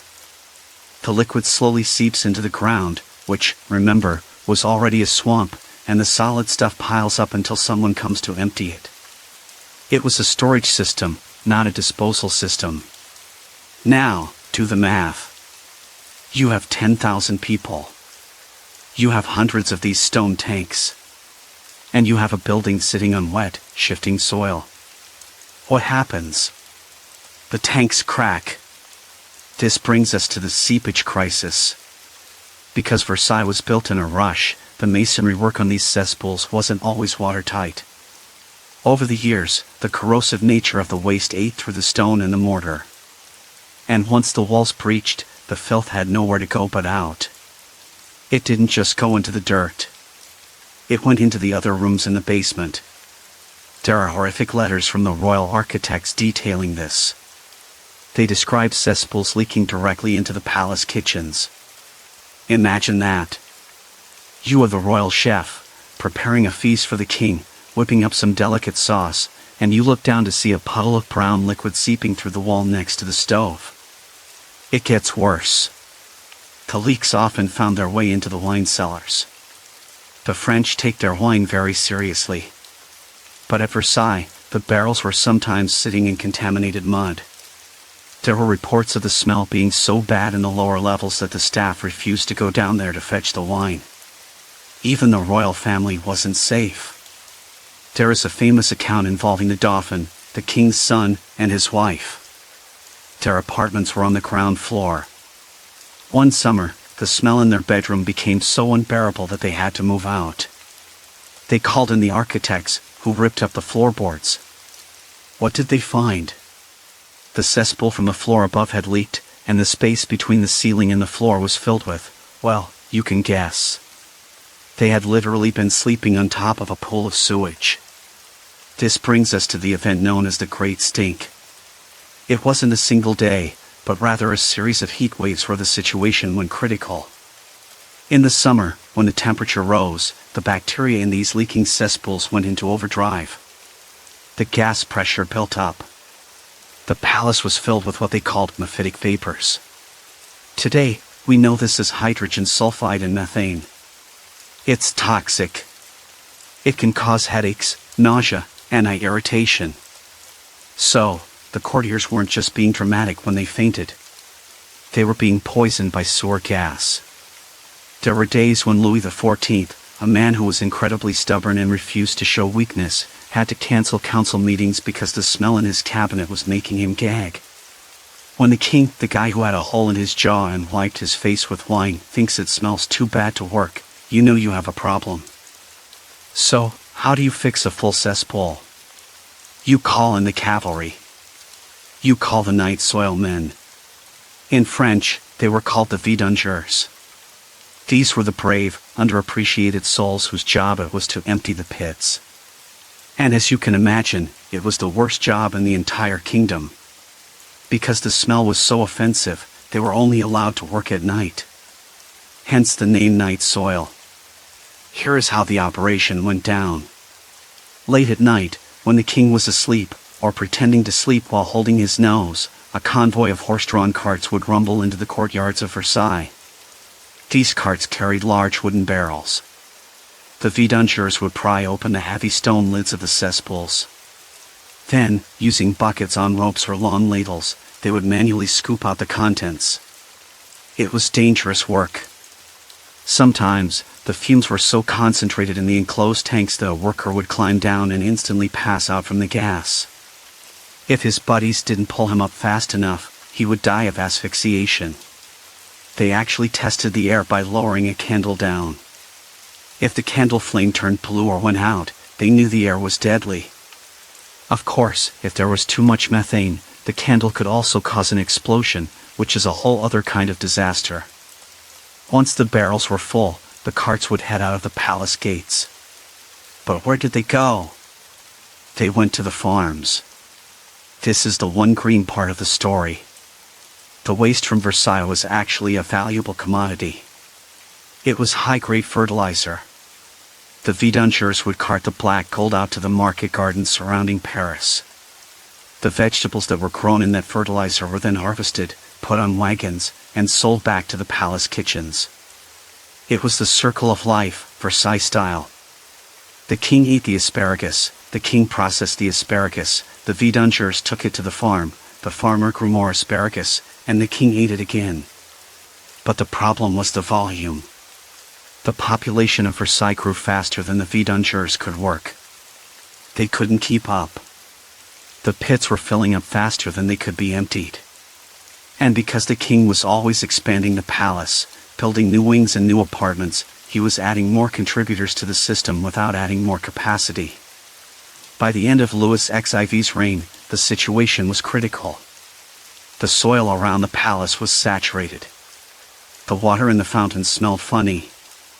The fish in the ornamental lakes were dying because the runoff was poisoning the water. It was an ecological disaster zone disguised as a wonderland. This crisis forced a change. People realized that the old medieval way of doing things, digging a hole and hoping for the best, wasn't going to cut it anymore. They needed technology. They needed engineering. And as the 18th century rolled around, a new invention started to whisper its way across the English Channel. A device that promised to whisk the waste away with the pull of a handle. The era of the bucket was ending. The era of the flush was about to begin. But the transition wasn't easy. And the man who would have to oversee this change wasn't the stubborn Sun King. It was his great-grandson, Louis XV. A man who, thankfully, had a much more sensitive nose and a much greater desire for privacy. In the next chapter, we are going to see how the tides began to turn. We are going to watch the arrival of the English water closet and see how the palace finally started to clean up its act. Chapter 13, Changing Tides, Louis XV. Okay, take a deep breath. Can you smell that? No? Good. That's because we are finally turning a corner. We have spent the last 12 chapters wading through the filth of the 17th century. We've seen the Sun King wiping his face with wine, we've seen the corridors filled with waste, and we've seen the servants dodging buckets of slop. It's been a rough ride. But history doesn't stand still. Eventually, the Sun King, Louis XIV, passed away in 1715. After a period of regency, his great-grandson took the throne as Louis XV. And with a new king came a new vibe. If Louis XIV was the extroverted showman who wanted everyone to watch him eat, sleep, and poop, Louis XV was the introvert who just wanted to be left alone. He was shy. He hated the constant staring. He found the rigid, public ceremonies of Versailles exhausting. This desire for privacy was the spark that finally started to clean up the palace. Because when you want privacy, you build walls. And when you build walls, you can create special, secret rooms. Rooms like bathrooms. Real bathrooms. Welcome to the age of the changing tides. The 18th century was when hygiene finally started to become cool again. The first big shift was the water. Remember how everyone thought water was a deadly poison that would let the plague in? Well, By the mid-1700s, science was starting to update its software. Doctors were beginning to realize that maybe, just maybe, washing the dirt off your skin was actually good for you. Louis XV was a bit of a revolutionary in this department. He liked water. Unlike his great-grandfather, who treated bathing like a medical torture session, Louis XV found it relaxing. He had a custom bathroom installed in his private apartments. And we aren't talking about a bucket in the corner. We are talking about a dedicated room with a large copper tub. He would take baths frequently. Sometimes almost every day. He would soak in warm water scented with almond paste or herbs. Now, to us, this sounds basic. But to the old-school courtiers, this was scandalous. The king is soaking in water? Is he trying to kill himself? Is he insane? But the king didn't die. In fact, he smelled better than everyone else. And because the king was doing it, the stigma against water started to fade. It didn't happen overnight, but slowly, the dry wash started to be replaced by the wet Washington. People started washing their hands and faces with actual soap and water. But the biggest technological leap wasn't the bathtub. It was the toilet. For decades, the Chaise Percée, that velvet chair with the pot, was the height of luxury. But Louis XV wanted something better. He wanted the stench gone. Enter the loi à l'anglaise. Translated, this means English places or English-style latrines. Why English? Because the British were actually ahead of the curve on plumbing technology. In 1738, a new type of toilet was installed in the king's private apartment. It looked like a wooden seat, but underneath, it had a valve mechanism. When you pulled a handle, water would rush in from a cistern, flush the waste down a pipe, and this is the key part, a trapdoor would seal shut to stop the smells from coming back up. It was a primitive flush toilet. Can you imagine the mind-blowing luxury of this? After a century of chamber pots sitting in the corner of the room, fuming away for hours, suddenly you have a machine that makes the problem disappear in seconds. Whoosh! Gone. It was magic. Louis XV loved these things. He had them installed in his favorite residences. And of course, because he was the king, these toilets were beautifully decorated. The woodwork was mahogany, the handles were brass or gold. However, there was a catch. These toilets were mechanical marvels, but the plumbing infrastructure of the palace was still ancient. The pipes flushed the waste out of the room, which was great, but they usually just dumped it into a cesspool directly below or a drain that emptied into the garden nearby. So, while the king's bedroom smelled fresh, the basement was still a disaster zone. But hey, baby steps, right? The introduction of the flush toilet marked a massive shift in mentality. It showed that people were no longer willing to just live with the stink. They were actively using engineering to fight it. But Louis XV didn't just upgrade the plumbing, he upgraded the entire living situation. Louis XIV built Versailles to be a public stage. The rooms were huge, with high ceilings and drafty windows. They were designed for thousands of people to stand around and look important. They were almost impossible to heat and impossible to keep clean. Louis XV looked at those giant, cold halls and said, "No thanks." He began constructing the Percée apartments, the small apartments. These were a maze of smaller, cozier rooms hidden on the upper floors of the palace, tucked away behind the grand state rooms. If the Hall of Mirrors was a stadium, the Percée apartments were a luxury penthouse. The ceilings were lower, which meant the fireplaces could actually heat the room. The windows were sealed better.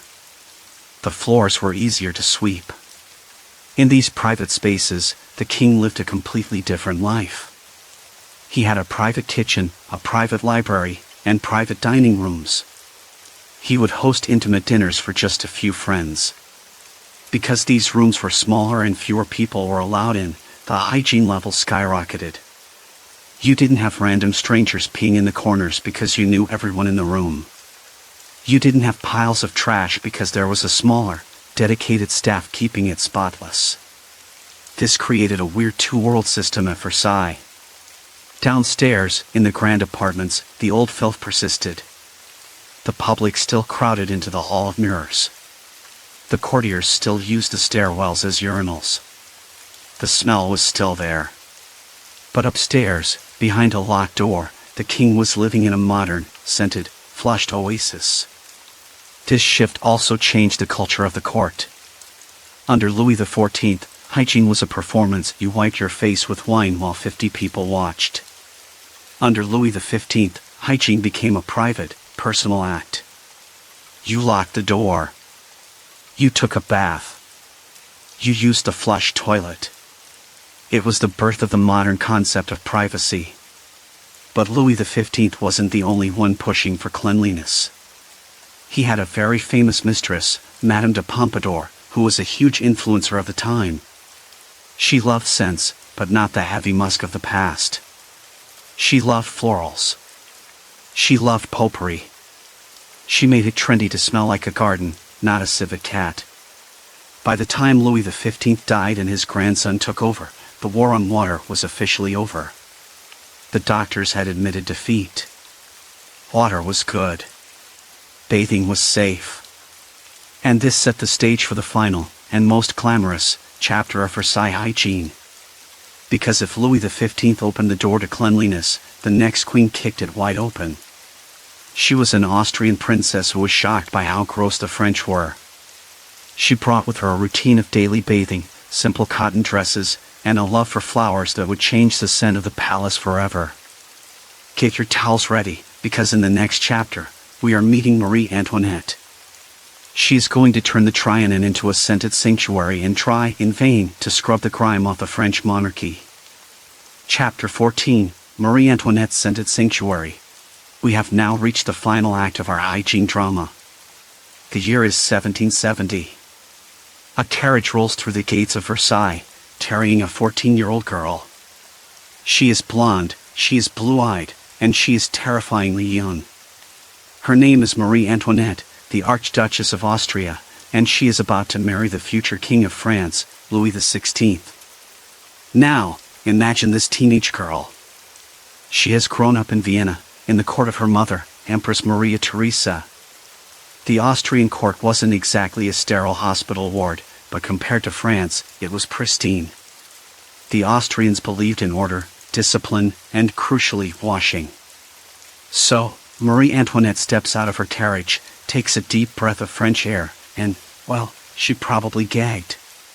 She was walking into the Gilded Cesspool at its peak. The cesspools were leaking, the courtiers were sweating in heavy velvet, and the air was thick with the smell of animal musk. To her, the French court was a sensory nightmare. It was chaotic, it was dirty, and it was loud.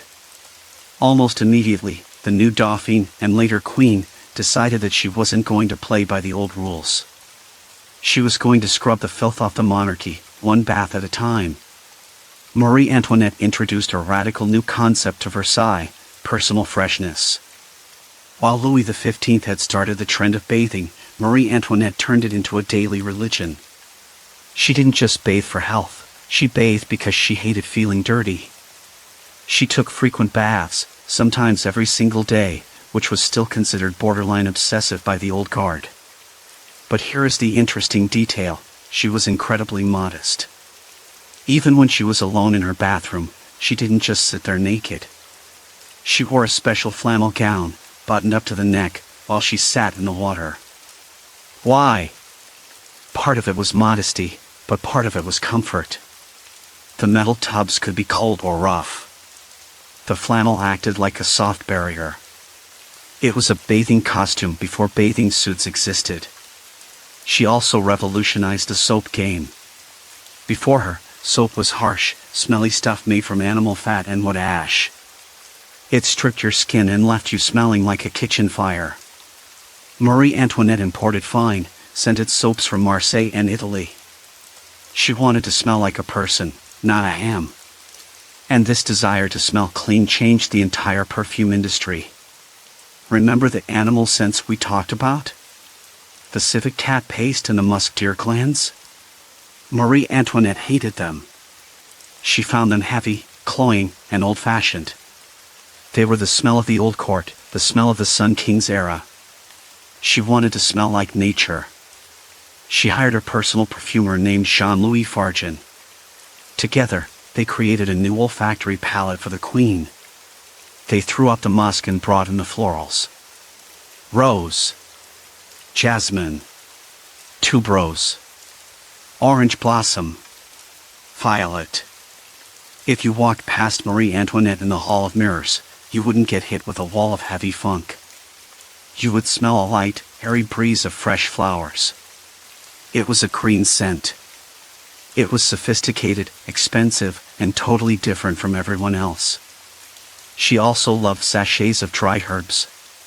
She had them sewn into her clothes, tucked into her closets, and placed in her drawers. She wanted her entire life to smell like a garden in spring. But cleaning up her body wasn't enough. She needed to escape the building itself. Marie Antoinette famously hated the main Palace of Versailles. She hated the crowds. She hated the fact that people watched her eat. She hated the smell of the corridors. She felt suffocated by the stone walls and the thousands of eyes watching her every move. So, she found a hideout. Louis XVI, who adored her and just wanted her to be happy, gave her a gift, the Petit Trianon. The Petit Trianon was a small chateau located on the grounds of Versailles, but it felt like it was a world away. It was a palace in miniature. It was elegant, simple, by royal standards, and most importantly, it was clean. This was Marie Antoinette's sanctuary. And the rules here were different. At the main palace, the doors were always open to the nobility. At the Trianon, the doors were locked. No one, not even the king, could enter without an invitation. Inside the Trianon, the decor was lighter. Instead of heavy, dark red velvet that trapped dust and smells, she chose pastels. Pale blues, light greens, floral prints. The windows were larger and open to let in fresh air. The plumbing was also better. The Trianon had more advanced English-style water closets, toilets that actually flush properly. The drainage was newer and less clogged than the century-old pipes of the main palace. But her obsession with a clean, natural life didn't stop at the house. It extended to the garden. The main gardens of Versailles are rigid.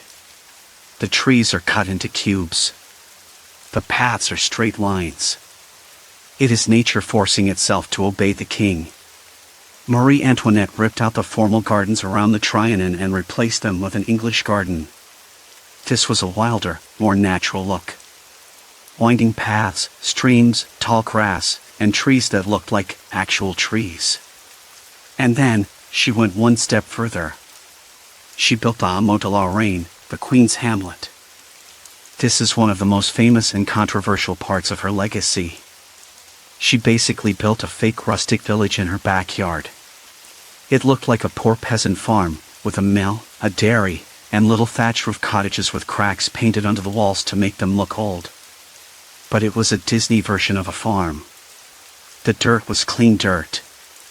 The cows were washed and perfumed before she milked them. The sheep had ribbons around their necks. Here, the Queen of France would dress up in simple white muslin dresses, would shock the court because they looked like underwear, and play at being a simple country girl. She wanted to escape the toxicity of the court, both the literal toxicity of the lead makeup and the metaphorical toxicity of the politics. She stopped wearing the heavy white lead paint. She stopped wearing the giant powdered wigs that harbored lice.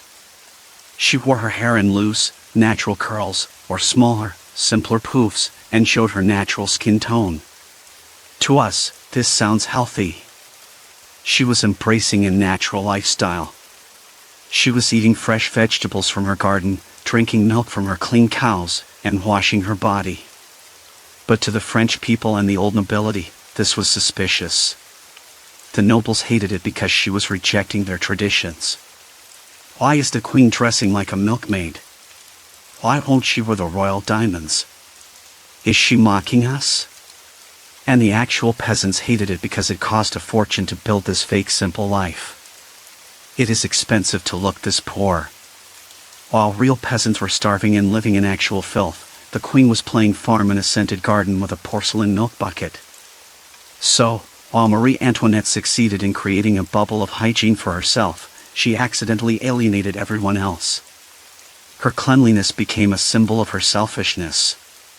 She had retreated into a perfumed fortress, leaving the rest of France to rot in the mud. By the late 1780s, the contrast was unbearable. Inside the Trianon, the air smelled of tuberose and fresh linen. Outside the gates, the air smelled of revolution. The Gilded Cesspool was about to overflow. The years of neglect, the years of bad plumbing, and the years of ignoring the rot beneath the floorboards were about to catch up with the French monarchy. Marie Antoinette had cleaned her skin, but she couldn't scrub away the stain of centuries of excess. In the next chapter, we are going to look at the final years. The attempts to renovate the sewers, the visitors who were horrified by the state of the palace, and how the filth of Versailles became a symbol for the corruption of the regime. We are nearing the end of the line. The smell is about to get a lot worse before it gets better. Chapter 15, The Final Decades. We are now in the final stretch of our journey. The year is 1787. The American Revolution has just happened, and ideas about liberty and freedom are floating across the ocean. The world is changing fast. But if you looked closely at the Palace of Versailles, you would see that things weren't just changing, they were crumbling. By the late 1700s, the glorious Palace of the Sun King was showing its age. It was like a beautiful antique car that had been driven for 100 years without an oil change. The paint was peeling. The roof tiles were slipping. And the smell? The smell was practically a historic landmark. We have talked about how Marie Antoinette tried to hide away in her scented garden at the Trianon. But she couldn't hide the fact that the main palace, the seat of the French government, was falling apart. And people were starting to notice. Specifically, the tourists were noticing. By the 1780s, travel had become more common for the wealthy, and the British were coming to France in droves. Now, you have to understand something about the British in the 18th century. They were becoming obsessed with hygiene. While the French were still debating the merits of a dry wash, the English had fully embraced the water closet. They scrubbed their floors. They valued fresh air. They associated cleanliness with moral superiority. So, when an English traveler named Arthur Young visited Versailles in 1787, he didn't write about the gold or the mirrors. He wrote about the grime. He described the palace as dirty, neglected, and chaotic. He noticed that the servants looked ragged. He noticed the piles of rubbish in the courtyards. To the British eye, Versailles wasn't a symbol of power anymore. It was a symbol of incompetence. If the king couldn't even keep his own hallway clean, how could he run a country? This was a massive shift in perspective. 100 years earlier, under Louis XIV, the filth was just part of the luxury. It was a sign that the palace was busy and important. But now, in the age of enlightenment, filth was seen as a failure. Science was advancing. People now understood that bad smells and dirt were linked to disease. The old miasma theory was evolving into a more practical understanding of public health. Cities like Paris were starting to talk about cleaning up the streets, moving the cemeteries, and building better sewers. And sitting right next door was Versailles, a dinosaur of a building that smelled like a medieval toilet. King Louis XVI, Marie Antoinette's husband, actually tried to fix it. Poor Louis XVI gets a bad rap in history. He is usually remembered as the guy who lost his head. But he was actually a bit of a nerd. He loved locksmithing, he loved mechanics, and he loved engineering. He knew the plumbing at Versailles was a disaster. He looked at the leaking cesspools and the rotting pipes and he wanted to modernize them. There were plans drawn up for massive renovations. They wanted to install more of the English-style water closets. They wanted to fix the drainage system in the gardens so the water wouldn't be stagnant. They even discussed a more systematic way to remove the waste from the building. But there was one giant, insurmountable problem: money. France was broke. They had spent a fortune fighting wars, including helping out in the American Revolution, and the national debt was skyrocketing. Renovating a palace the size of a small city is expensive. Replacing miles of lead piping requires cash that the king simply didn't have. So, the renovations were done piecemeal. They would fix a leak here, paint a wall there, but the underlying structural rot remained. It's the ultimate irony. The king wanted to clean up. The queen wanted to be clean. But the sheer weight of the history and the financial crisis trapped them in the filth. And this filth began to take on a symbolic meaning. Outside the gates of Versailles, the French people were starving. The price of bread was through the roof. And when they looked at the palace, they didn't just see a dirty building. They saw a rotten regime. The revolutionary pamphlets that started circulating didn't hold back. They used the hygiene of the court as a metaphor for its morality. They wrote about the stench of the aristocracy. They spread rumors that the queen's private lifestyle at the Trianon was actually hiding orgies and debauchery. Because the court was so secretive now, because they had moved into those private apartments and locked the doors, the public assumed the worst. Under Louis XIV, the king pooped in public, so everyone knew exactly what he was doing. Under Louis XVI, the king disappeared into a private bathroom, so everyone assumed he was up to something shady. Privacy backfired. The contrast between the godly cleanliness of the new middle class and the decadent filth of the nobility became a political weapon. If you were clean, simple, and honest, you were a patriot.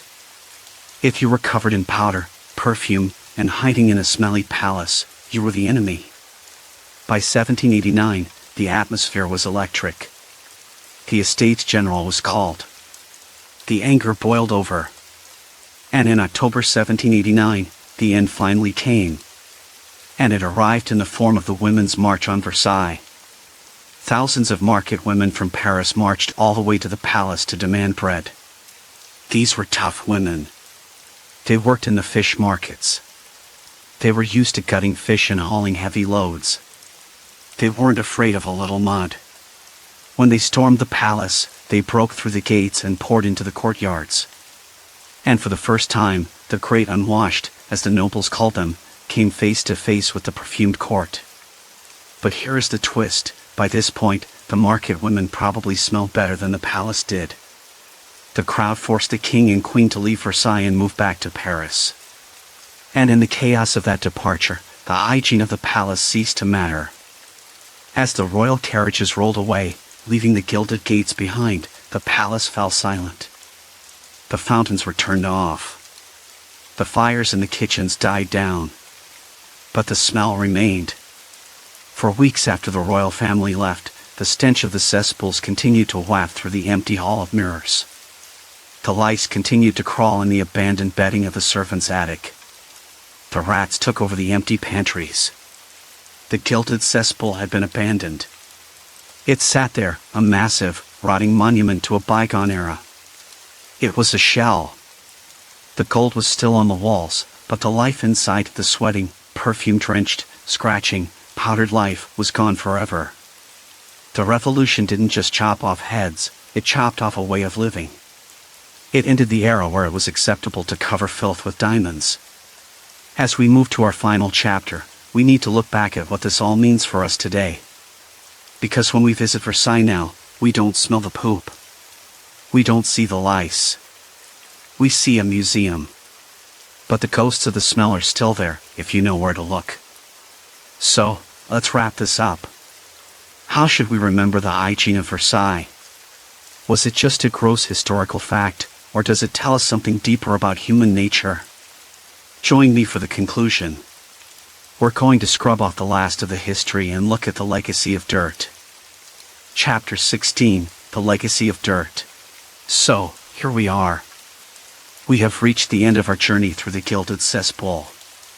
We started this story standing at the Golden Gates of Versailles in 1682, holding a handkerchief over our noses, terrified to breathe. We've walked through the crowded, sweaty halls of the Sun King.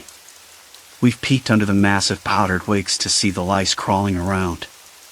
We've watched the most powerful people in Europe painting their faces with lead poison and wiping their hands with alcohol because they were scared of water.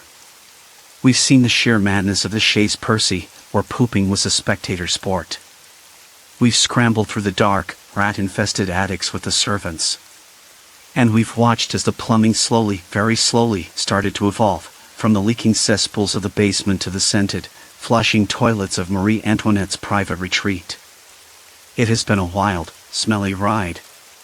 But now that the dust has settled and the night soil men have gone home, what are we supposed to take away from all this? When we look back at the history of Versailles, we usually talk about the politics. We talk about the wars, the treaties, and the revolutions. But I think the Hygiene story actually tells us something much more honest about human nature. First of all, it teaches us that luxury is a totally relative concept. Think about Louis XIV. The man was the absolute peak of power. He could snap his fingers and have an army march across a continent. He ate off solid gold plates. He wore diamonds the size of walnuts. And yet, if you could travel back in time and offer him a trade, hey, Your Majesty, I will give you a modern, 2-bedroom apartment in Ohio with a hot shower, a washing machine, and a toilet that flushes, but you have to give up the Palace of Versailles, do you know what he would do? He would take that trade in a heartbeat. He would probably cry tears of joy the first time he used a shower gel that didn't smell like dead cat musk. He would marvel at the fact that he didn't have a hole in his jaw leaking soup out of his nose. We look at their lives and think, wow, how romantic. We watch movies like Marie Antoinette or shows like Bridgerton, and everything looks so clean. The dresses are crisp, the hair is shiny, and the skin is glowing. We fantasize about living in that world. We think about the balls, the romance, the flirting behind fans. But the reality was that they were miserable in ways we can't even comprehend. They were itchy. They were in pain from rotting teeth. They were constantly smelling human waste. They were poisoning themselves with their own makeup. The romance of Versailles is a lie. It's a filter we put on history because the truth is too gross to handle. And there is a deep irony in how this filth contributed to the fall of the French monarchy. No, the French Revolution didn't happen just because the palace smelled bad. It happened because of hunger, taxes, and inequality. But the filth was a powerful symbol. The Gilded Cesspool was the perfect metaphor for the old regime. On the outside, everything was shiny and gold. It was all about appearance. It was about the divine right of kings and the glory of France. But underneath the floorboards, the foundation was rotting. The cesspools were leaking poison into the wine cellars, just like the corruption of the court was poisoning the country. The royals tried to cover it up. They used heavy perfume to hide the smell of the unwashed bodies. They used dry washes to pretend they were clean. They built secret private apartments to hide from the mess they created. But you can only hide the rot for so long. Eventually, the smell gets too strong. Eventually, the sewage seeps through the walls. When the women of Paris marched on Versailles in 1789, they weren't just storming a building. They were popping a bubble. They were dragging the monarchy out of their scented fantasy world and forcing them to smell the reality of the streets. And in a way, the revolution was the ultimate hygiene measure. It was a brutal, bloody attempt to cleanse the nation. They wanted to wash away the old, corrupt, powdered society and start fresh. So, what is the legacy of all this dirt? Today, Versailles is a museum. Millions of tourists visit every year. If you go there now, you will walk through the Hall of Mirrors, and it will be breathtaking. The floors are polished. The crystals sparkle. The air smells like floor wax and expensive perfume from the gift shop. The curators have done an amazing job of restoring the visual splendor. But they have scrubbed away the sensory reality. You can't smell the history anymore. Maybe that's a good thing. I don't think any of us actually want to smell 1682. But the next time you look at a painting of a king in a giant wig, or a queen in a massive hoop skirt, don't just see the glamour. Look closer. See the white powder hiding the smallpox scars. Imagine the scratcher stick tucked into the wig to fight the lice. Remember the heavy layers of fabric hiding the dirty linen. And remember that just out of frame, in the corner of the room, there is probably a bucket that hasn't been emptied in 3 days. It makes them seem more human, doesn't it? It takes them off their pedestal. They weren't gods. They were just people trying to figure out how to live in a world before germs were understood. They were doing their best with the terrible medical advice they had. And finally, let this story be a reminder to appreciate the little things. We live in a world of miracles that we completely ignore. You can walk into your bathroom, turn a handle, and clean, safe, hot water comes out. You can brush your teeth with toothpaste that doesn't contain sugar or lead. You can flush a toilet and never have to see what happens next. That is true luxury. That is the real power. Louis XIV, the Sun King, the man who built the greatest palace on earth, lived in squalor compared to the average person reading this script today. So, tonight, when you go to brush your teeth or take a shower before bed, take a second to be thankful. You are living a life that kings and queens would have killed for. You are clean. You are safe. And your house definitely smells better than the Palace of Versailles. Thank you for joining me on this journey through the grime and the glory.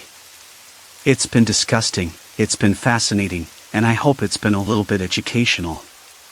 Now, go scrub behind your ears. Good night.